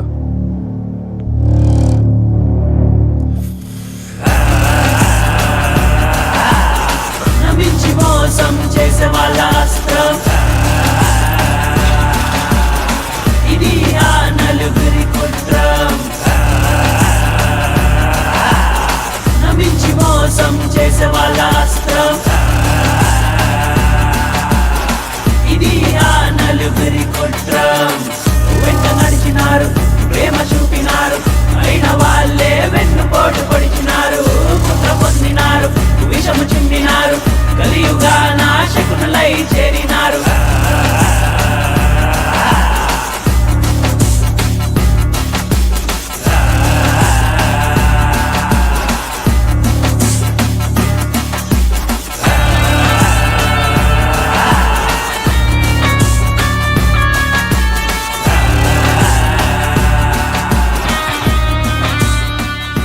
హలో సునీల్, ఏమై ఉండదు? అంతా ఓకేనా? దస్తగిరి కదిలికిపోయినాడు. గొడ్డలు తీసుకొస్తున్నాడు.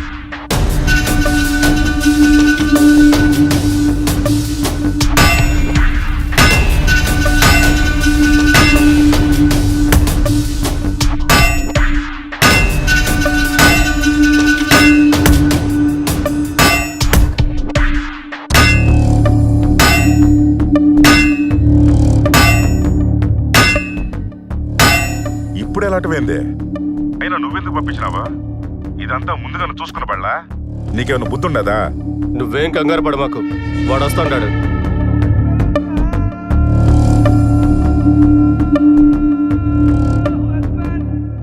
నువ్వు వాడు అప్డేట్ ఇస్తే చాలు.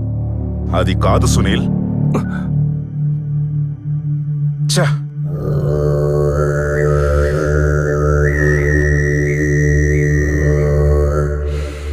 ఏమైంది అవినాష్? ఎంతవరకు వచ్చింది? నాయనా, మనోళ్ళు ఆల్రెడీ అక్కడే ఉన్నారు.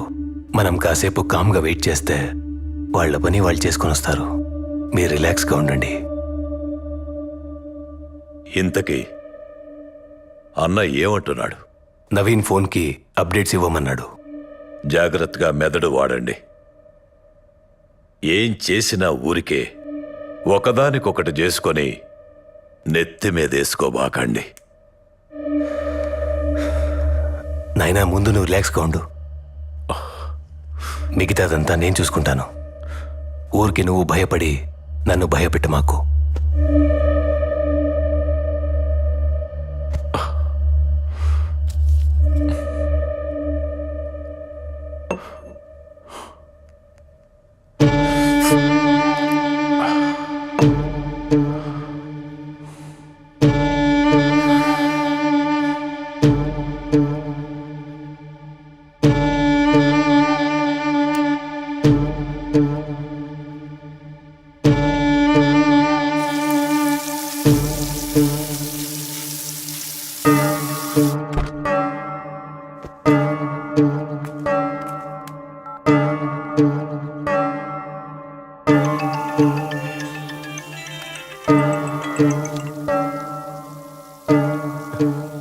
హలో, వచ్చినాడా దస్తగిరి?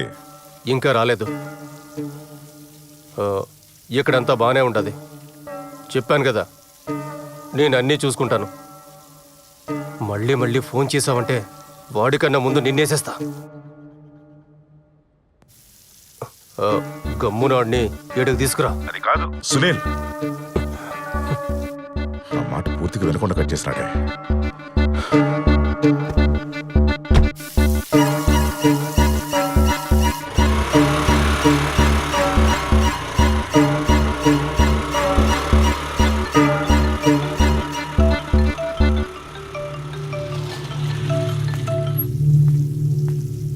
ఏం దస్తగిరి, ఫోన్ చేస్తా ఉంటే తీయడం లేదేందబ్బా?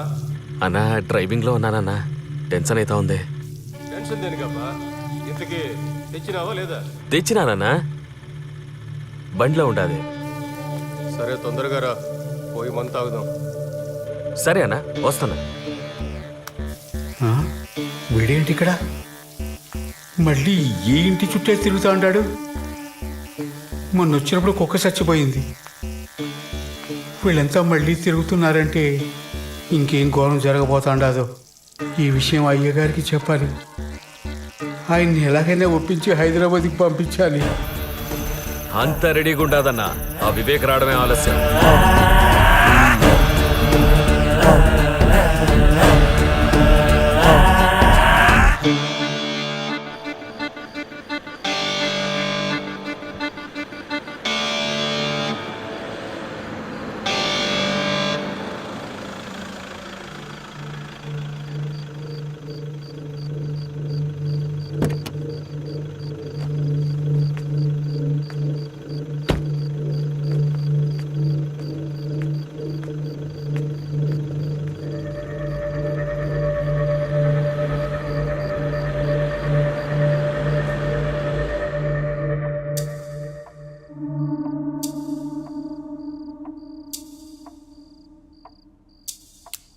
అయ్యా, డ్రైవర్ని పిలిపించి హైదరాబాద్కి వెళ్ళిపోండి అయ్యా. ఏమైందిరా? అయ్యా, మన కుక్క చనిపోయిండది కదా, అది మంచి శకునం కాదు. ఇంట్లో ఏడ చూసినా భయం వేస్తుంది. పైగా అమ్మగారు, వాచ్మెన్ ఎవరూ లేరు. మీరు కూడా హైదరాబాద్ వెళ్ళిపోండి అయ్యా. ఈ ఒక్కసారి నేను చెప్పేది వినండి అయ్యా. నాకెందుకో మనసంతా కీడు శంకిస్తా ఉండాది. కుక్క పోయిందని నాకు బాధగానే ఉండాదిరా. అది అపశకునమే కావచ్చు, కానీ దానికి మనమేం చేస్తాం? అది కాదయ్యా, నా మాట విని హైదరాబాద్కి వెళ్ళిపోండి అయ్యా. యాడికి రాపోయేది? పులివెందులలో, పైగా నా ఇంట్లో. నాకు భయమేందిరా? నన్ను ఎవడేం చేస్తాడు? నువ్వు దిగులు పడకుండా పోయి పడుకో. అది కాదయ్యా. నువ్వు వెళ్ళి పడుకోరా, నేను చూసుకుంటానుగా. రంగయ్య, అయ్యా, ఆ తలుపు తెరిచిపెట్టుండు. గంగిరెడ్డి వస్తా అన్నాడు. గంగిరెడ్డా? ఇప్పుడా? ఈ టైంలో గంగిరెడ్డితో పనేందయ్యా? ఏంటి రంగయ్య, ఈరోజు ఎంత మాట్లాడుతుండావు? ఆ గంగిరెడ్డికి ఏదో పని ఉండదంట, మాట్లాడడానికి వస్తుండాళ్లే. అయ్యా, గంగిరెడ్డిని రేపు రమ్మని చెప్పండి అయ్యా. ఈరోజు ఇంటికి పొమ్మనండి. నువ్వు ఆలోచించకుండా తలుపు తెరిచిపెట్టి వెళ్ళి పడుకో. నాకేం భయం లేదులే, నేను చూసుకుంటానని చెప్తా ఉండా కదా. పో. సరేనయ్యా.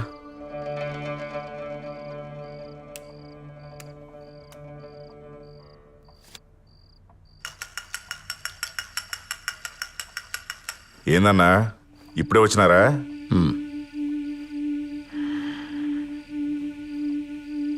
కూర్చో. ఏంది గంగిరెడ్డి, అర్జెంటుగా మాట్లాడాలన్నావు? చెప్తానన్నా.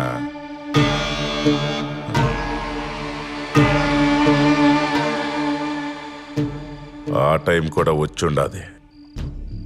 దేని గురించి మాట్లాడాలి గంగిరెడ్డి?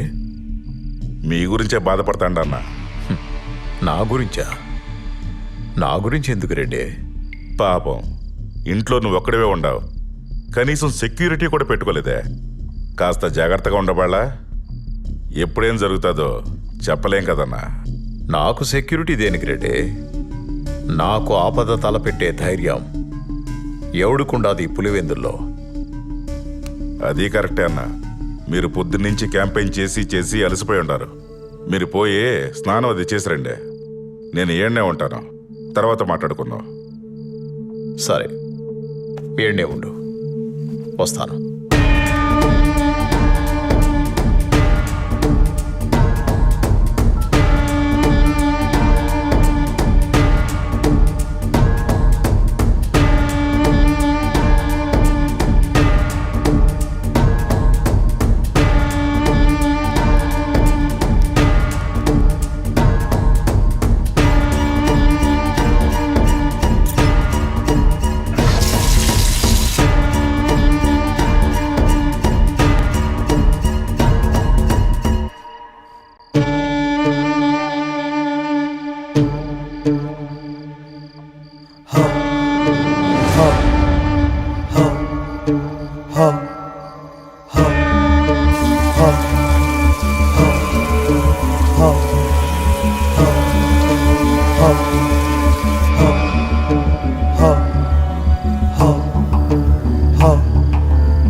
గంగిరెడ్డి,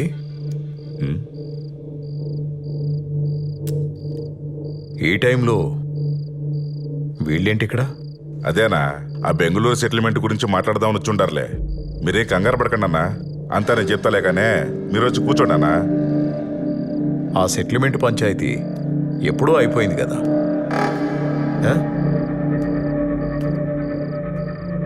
ఇంకేముంది మాట్లాడనీకి? ఉండాయన్నా, చాలా ఉన్నాయి మాట్లాడనీకి. నా వాటా డబ్బుల గురించి అడుగుదామని.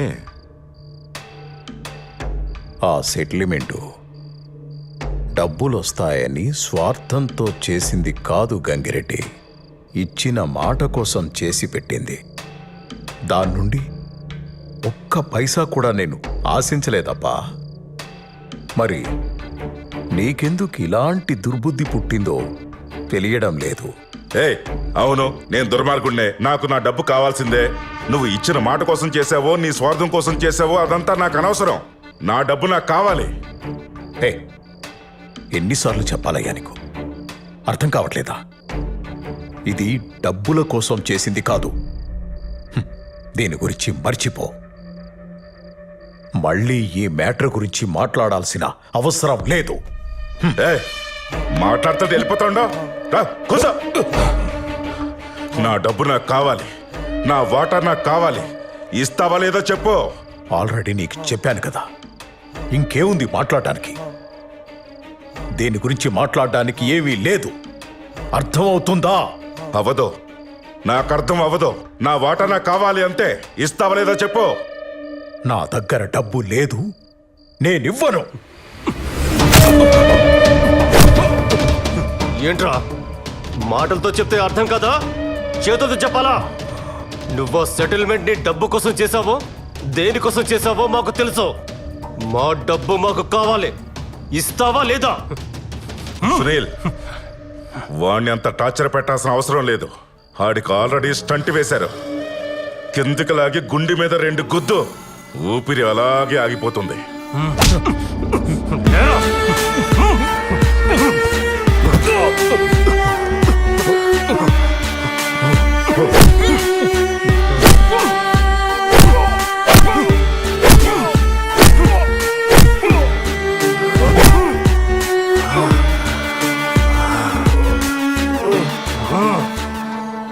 గొడ్డలివరా?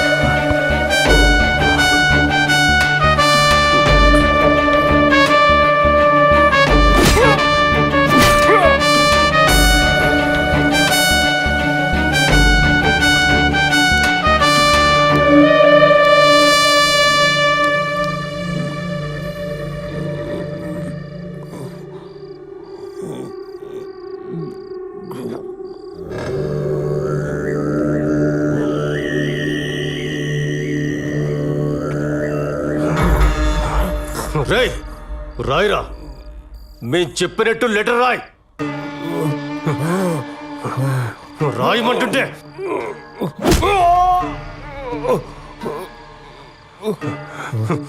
రాయే. నేను నా డ్రైవర్ ప్రసాద్ని త్వరగా డ్యూటీకి రమ్మని చెప్పిండానని, వాడు వచ్చి నన్ను ఇలా కొట్టినాడు. వాణ్ణి మాత్రం వదలొద్దు. నేను చాలా కష్టపడి ఈ లెటర్ రాస్తా ఉన్నాను. ఇట్లు వివేక.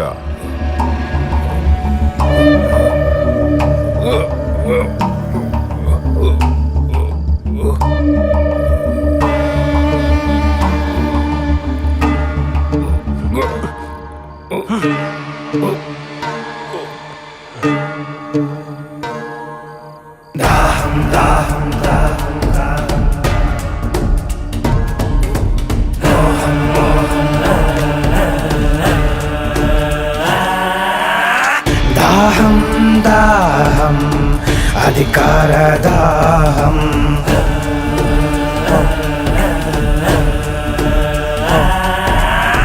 మోహం మోహం కుర్చీ మీద మోహం,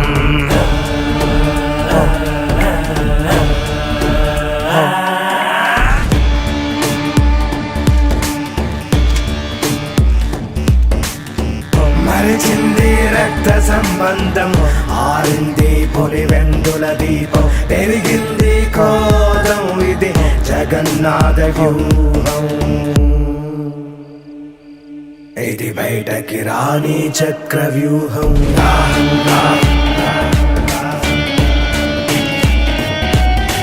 మోహం మోహం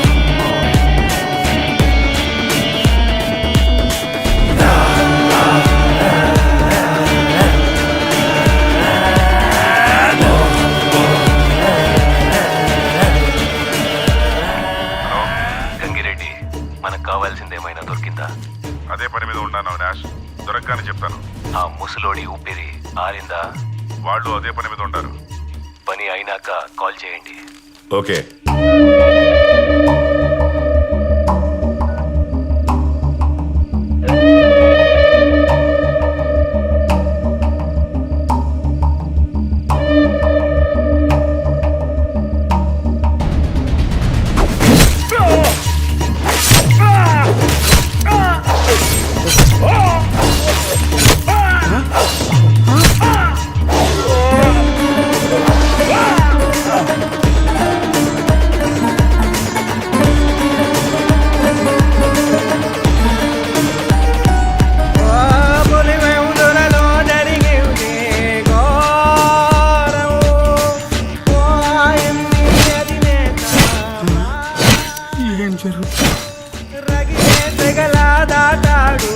తీరం జగనే రణమై చేశాడు నేరం. పైన ఏం జరుగుతుందో ఏమిటో నేనేం చేయాలో అర్థం కావట్లేదు.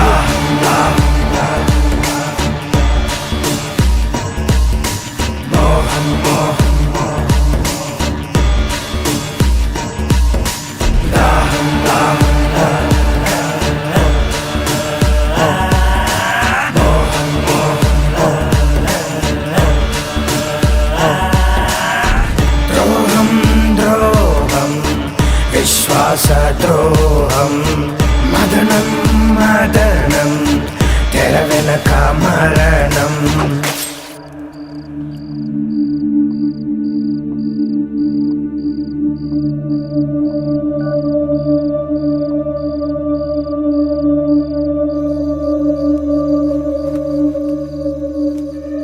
యో అయ్యా ఇట్ట చూడు, ఈ విషయం ఎవరికి చెప్పకు. దీని వెనకన చాలా పెద్ద తలకాయలు ఉన్నాయి. యో ఎవరికైనా చెప్పినావనుకో నీ పని అయిపోతుంది. ఇప్పుడు నన్ను ఏం చేయమంటారయ్యా? నువ్వేం చేయాల్సింది లేదు. నీకేమీ తెలియనట్టుగానే ఉండు. పొరపాటు నా నోరు జారావో నీ ప్రాణం పోతుంది. అర్థమైందా? అటే కదయ్యా. అయ్యో దేవుడా.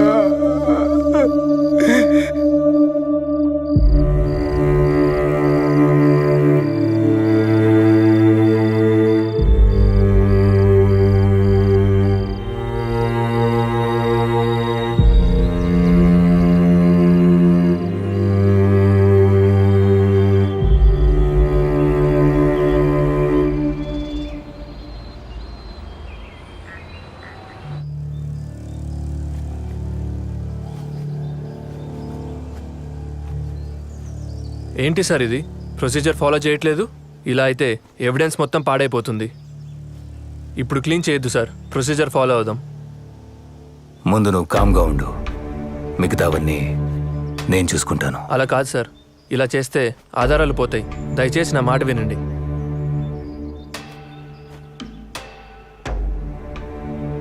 సిఐ గారు, ఫ్రీజర్ బాక్స్ని క్లోజ్ చేయండి.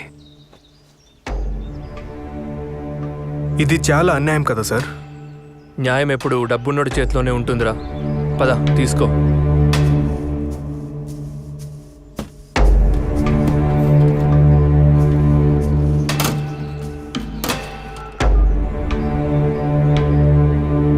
అన్నా, బాబాయ్కి హార్ట్ అటాక్ అయింది.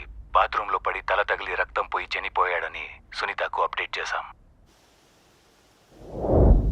అన్నా, ఇక్కడంతా సేఫ్. బాడీ మొత్తం పూలతో కప్పేసి స్టిచ్చింగ్ చేసేసాం.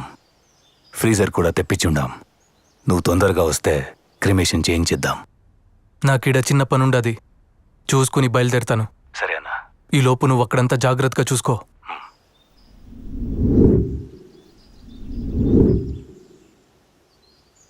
సునీత్ వచ్చిందా? శవాన్ని చూసిందా? అంతా ఓకే కదా? లేదన్నా, ఆమె కోసమే వెయిటింగ్. కానీ ఏం భయం లేదు, ఇక్కడంతా సెట్ అయింది. సరే, జాగ్రత్తగా ఉండండి. ఏదైనా సరే నాకు పిన్ టు పిన్ అప్డేట్ చేస్తూ ఉండండి. మురిపాలు పోత పోసి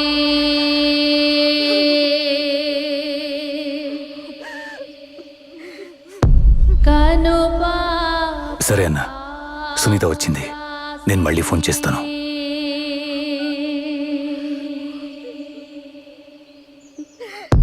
కాలు కందిపోకుండా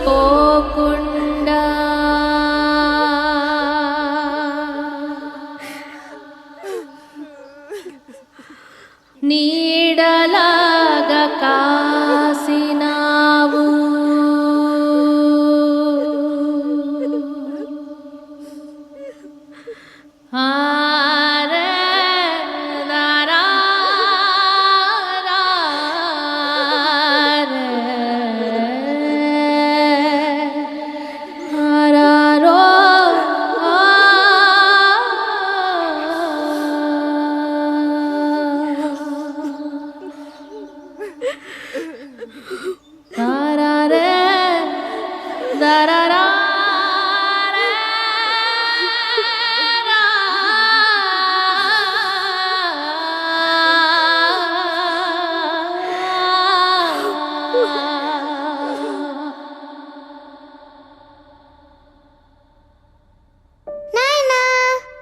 నాయనా ఈసారి కూడా జిల్లా స్థాయి రేస్ కాంపిటీషన్లో నేనే ఫస్ట్ వచ్చాను. ఇదిగో ప్రైజ్ కూడా ఇచ్చారు. హా. నా చిన్నారి తల్లి, అన్నిట్లో నువ్వే ఫస్ట్ వస్తావని నాకు తెలుసు. ఇంతకీ నువ్వు పెద్ద అయినాక ఏమవ్వాలనుకుంటున్నావు తల్లి? నేను కూడా పెద్ద నాయనలాగే 5 రూపాయల డాక్టర్ అవుతాను నాయనా. పెద్ద నాయనలాగా అందరినీ బాగా చూసుకుంటాను. అయితే నన్ను కూడా బాగా చూసుకుంటావు కదా? నిన్నైతే పక్కనే ఉండి బాగా చూసుకుంటా నాయనా.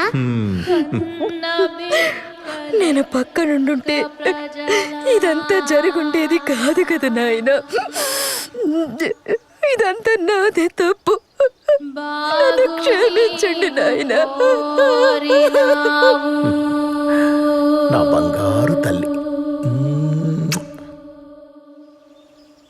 వివేకాలు పంచే నాయనా,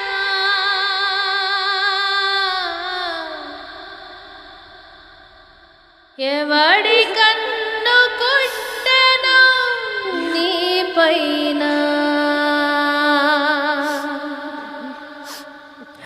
అవినాష్, దీన్ని కొంచెం ఓపెన్ చేస్తారా? అక్క, దీన్ని ఓపెన్ చేస్తే బాడీ డీకంపోజ్ అయ్యి స్మెల్ వస్తుందేమో. అది నాకు తెలుసు. నేను కూడా డాక్టర్ని. ఓపెన్ చేయించు.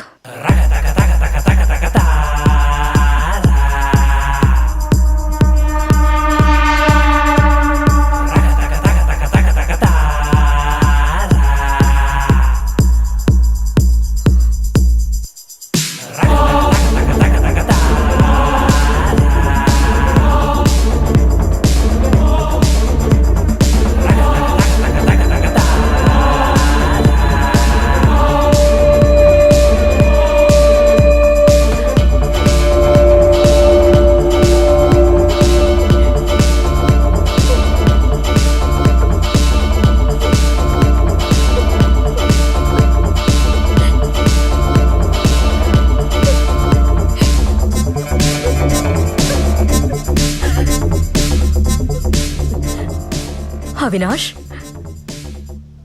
నాయన బాడీని పోస్ట్ మార్టంకి పంపించు. ఎందుకక్క చచ్చిన మనిషిని మళ్ళీ చంపడం? పోస్ట్ మార్టం అంటే బాడీని చీల్చి చండాలం చేస్తారు. బాబాయ్ని ఇలాగే ప్రశాంతంగా పంపించేద్దాం. పోస్ట్ మార్టం అంతా వద్దనుకుంటా. అవినాష్, చెప్పింది చెయ్యి.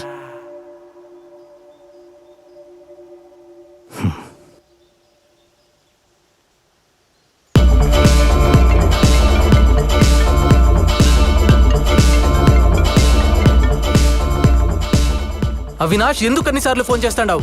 నేను చెప్పాను కదా, నాకు కొంచెం పని ఉండాది, చూసుకొని వస్తానని. అది కాదన్నా, సునీత పోస్ట్ మార్టం చేయాలంటుంది. కేసు ఫైల్ చేపిస్తోంది. ఏం చేయాలో తెలియట్లేదు. సరే, నేను వస్తాను. ఈలోగా నువ్వు సిచ్యువేషన్ మన చెయ్యి దాటకుండా చూసుకో చాలు. సరే అన్నా. స్పీచ్ వచ్చిండదా లేదా? ఇంకా ఎంతసేపు? అక్కడ కొంపలు మునిగిపోతాండాయి. వచ్చిండది. ప్రజల నుంచి సానుభూతి పొందేందుకు బాబాయ్ హత్యని రాజకీయంగా వాడుకున్నాడు.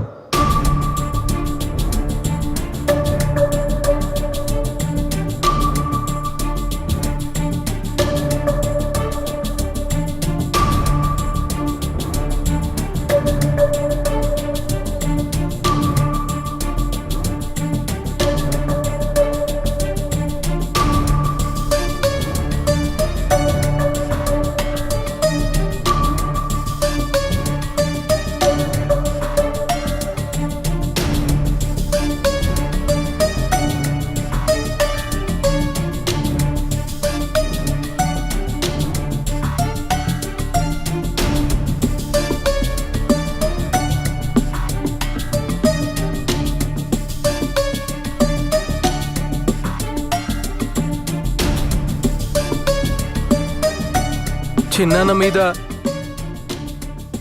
జరిగిన ఈ ఘటన నిజంగా అత్యంత దారుణమైన, రాజకీయంగా అత్యంత నీచమైన చర్య ఇది.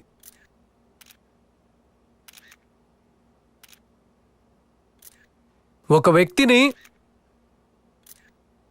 ఒక ఎక్స్ ఎంపీ 30 సంవత్సరాల సుదీర్ఘ రాజకీయ చరిత్ర కలిగిన, సౌమ్యుడిగా పేరు పొందిన ఒక ఎక్స్ ఎంపీని అతి కిరాతకంగా ఇంట్లోకి చొరబడి చిన్నానను బెడ్రూమ్లో బెడ్ పక్కన గొడ్డలితో నరకడం జరిగింది. జరిగిన తర్వాత తల మీదే దాదాపుగా 5 సార్లు గొడ్డలితో నరికారు. నరికిన తర్వాత తాను బాత్రూంకు వెళ్ళి బాత్రూంలో రక్తం కక్కుకుని బాత్రూంలో, ఆ తర్వాత బెడ్రూమ్ నుంచి బెడ్ పక్క నుంచి బాత్రూమ్ దాకా తీసుకుపోయారు. బాత్రూంలో తను రక్తం పూసినారు. కమోడ్కు తను కొట్టుకుని కిందపడి చనిపోయినట్టుగా చిత్రీకరించే కార్యక్రమం జరిగింది.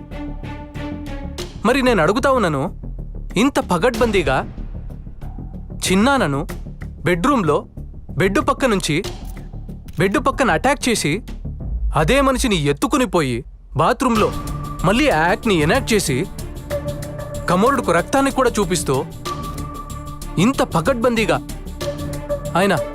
ఆయన స్పృహ తప్పి పడిపోయే క్రమంలో తాను చనిపోయినట్టుగా ఫ్యాబ్రికేట్ చేసి చూపిస్తా ఉన్నప్పుడు చిన్నాన how can he write a letter? అంటే ఏంటి, వాళ్ళ సమక్షంలోనే తాను లెటర్ రాస్తాడా? అంటే తన సమక్షంలో వాళ్ళు రక్తంతో కూడిన లెటర్ రాయగలుగుతాడా? తన సమక్షంలో వాళ్ళు చంపించే హంతకుల సమక్షంలోనే తాను లెటర్ రాస్తూ ఉంటే ఆ హంతకులు చూస్తూ ఊరుకుంటారా? అంటే దాని అర్థం ఏంటి అనంటే ఆ లెటర్ కూడా ఫ్యాబ్రికేటెడ్ లెటరే అని. ఒక లెటర్ని కూడా ఫ్యాబ్రికేట్ చేసి పోలీసులు చూపిస్తున్నారు అనంటే, ఒక డ్రైవర్ మీద నేరాన్ని నెడుతూ పోలీసులు ఒక ఫ్యాబ్రికేటెడ్ లెటర్ని కూడా చూపిస్తున్నారు అనంటే టోటల్గా ఈ వ్యవహారం అంతా కాన్స్పిరసీ తీరు నుంచి పక్కకు పోయి ఒక ఎక్స్ ఎంపీని అత్యంత దారుణంగా చంపారన్న విషయం మీద నుంచి పక్కకు పోయి ఒక సౌమ్యుణ్ణి అన్యాయంగా చంపినారన్న అంశం మీద నుంచి పక్కకు పోయి టోటల్గా ఈ విషయాన్ని వేరే పద్ధతులకి తీసుకెళ్లే కార్యక్రమం దగ్గరుండి జరుగుతూ ఉంది అక్కడ. అందుకనే నేను గట్టిగా డిమాండ్ చేస్తా ఉన్నాను, we want a CBI enquiry. ఆ రోజుల్లో నాన్న ప్రతిపక్ష నాయకుడిగా ఉన్నప్పుడు రాజారెడ్డిగా అబ్బన్ చంపినప్పుడు చంద్రబాబు నాయుడే, నాన్నగారు ప్రతిపక్షంలో ఉన్నప్పుడు రాజారెడ్డిగా అబ్బన్ చంపినప్పుడు చంద్రబాబు నాయుడే, మళ్ళా నాన్నగారు హెలికాప్టర్ క్రాష్ లో చనిపోయినప్పుడు అసెంబ్లీలో అన్న మాటలు చంద్రబాబు నాయుడు గారే, నాన్నగారు హెలికాప్టర్ క్రాష్ లో చనిపోయినప్పుడు అసెంబ్లీలో అన్న మాటలు చంద్రబాబు నాయుడు గారే, నా మీద దాడి జరిగినప్పుడు చంద్రబాబు నాయుడు గారే ముఖ్యమంత్రిగా ఉన్న వ్యక్తి, నా మీద దాడి జరిగినప్పుడు చంద్రబాబు నాయుడు గారే ముఖ్యమంత్రిగా ఉన్న వ్యక్తి. ఇవాళ చిన్నాయన మీద దాడి జరిగిన నేపథ్యంలో ముఖ్యమంత్రిగా ఉన్న వ్యక్తి మళ్ళీ చంద్రబాబు నాయుడే. మళ్ళీ ఇవాళ చిన్నాయన మీద దాడి జరిగిన నేపథ్యంలో ముఖ్యమంత్రిగా ఉన్న వ్యక్తి మళ్ళీ చంద్రబాబు నాయుడు గారే. ఇలా ఎటు చూసినా కూడా కాన్స్పిరసీ తీరే కనిపిస్తా ఉంది. అందుకనే మేము గట్టిగా డిమాండ్ చేస్తా ఉన్నాము, we want a CBI enquiry. CBI enquiry చేయిస్తేనే ఈ రాష్ట్ర ప్రభుత్వ అధికారులు చంద్రబాబు నాయుడు గారికి రిపోర్ట్ చేసే పరిస్థితి నుంచి పక్కకు పోయి, ఎప్పుడైతే రాష్ట్ర ప్రభుత్వ అధికారులు ఎంక్వైరీని చంద్రబాబు నాయుడు గారికి రిపోర్ట్ చేయని పరిస్థితి ఏర్పడుతుందో అప్పుడే ఖచ్చితంగా న్యాయం అనేది జరుగుతుంది. ఎక్కడ చూసినా కూడా కాన్స్పిరసీ థియరీ కనిపిస్తా ఉంది. సిబిఐ ఎంక్వైరీ చేస్తేనే రాష్ట్ర ప్రభుత్వ అధికారుల చేతిలో నుంచి ఈ ఎంక్వైరీ చంద్రబాబు నాయుడు గారికి రిపోర్ట్ చేసే పరిస్థితి నుంచి బయటికి పోయి, ఎప్పుడైతే చంద్రబాబు నాయుడు గారికి రిపోర్ట్ చేసే పరిస్థితి నుంచి ఇండిపెండెంట్ గా ఎంక్వైరీ చేసే పరిస్థితి ఎప్పుడైతే వస్తుందో అప్పుడే న్యాయం అనేది ఖచ్చితంగా జరుగుతుంది. సో అందుకనే నిజాలు బయటికి రావాలి, చేసిన వాళ్ళు ఎవరైనా కూడా వాళ్ళ మూలాలు తెలియాలి. అందుకనే we demanding a CBI inquiry. ఈ CBI inquiry కోసం we will represent to everybody whomsoever needs to be represented. So we are demanding a CBI inquiry. ఈ CBI inquiry కోసం we will represent to everybody whomsoever needs to be represented.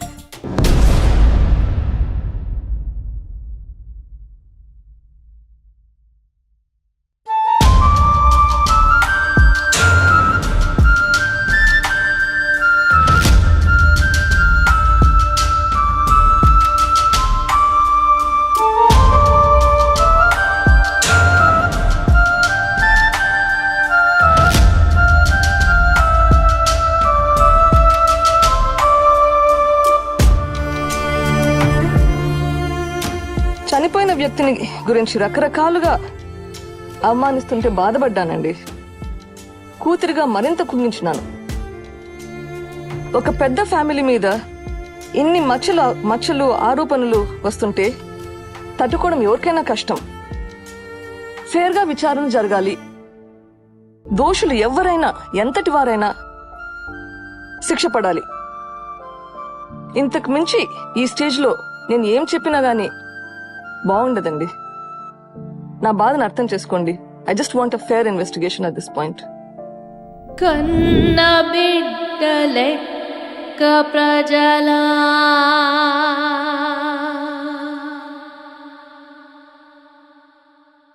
బాగు నీవు కోరినావు,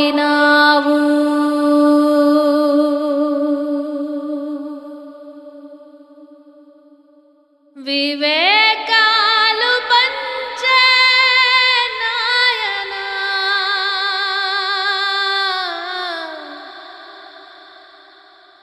ఎవడి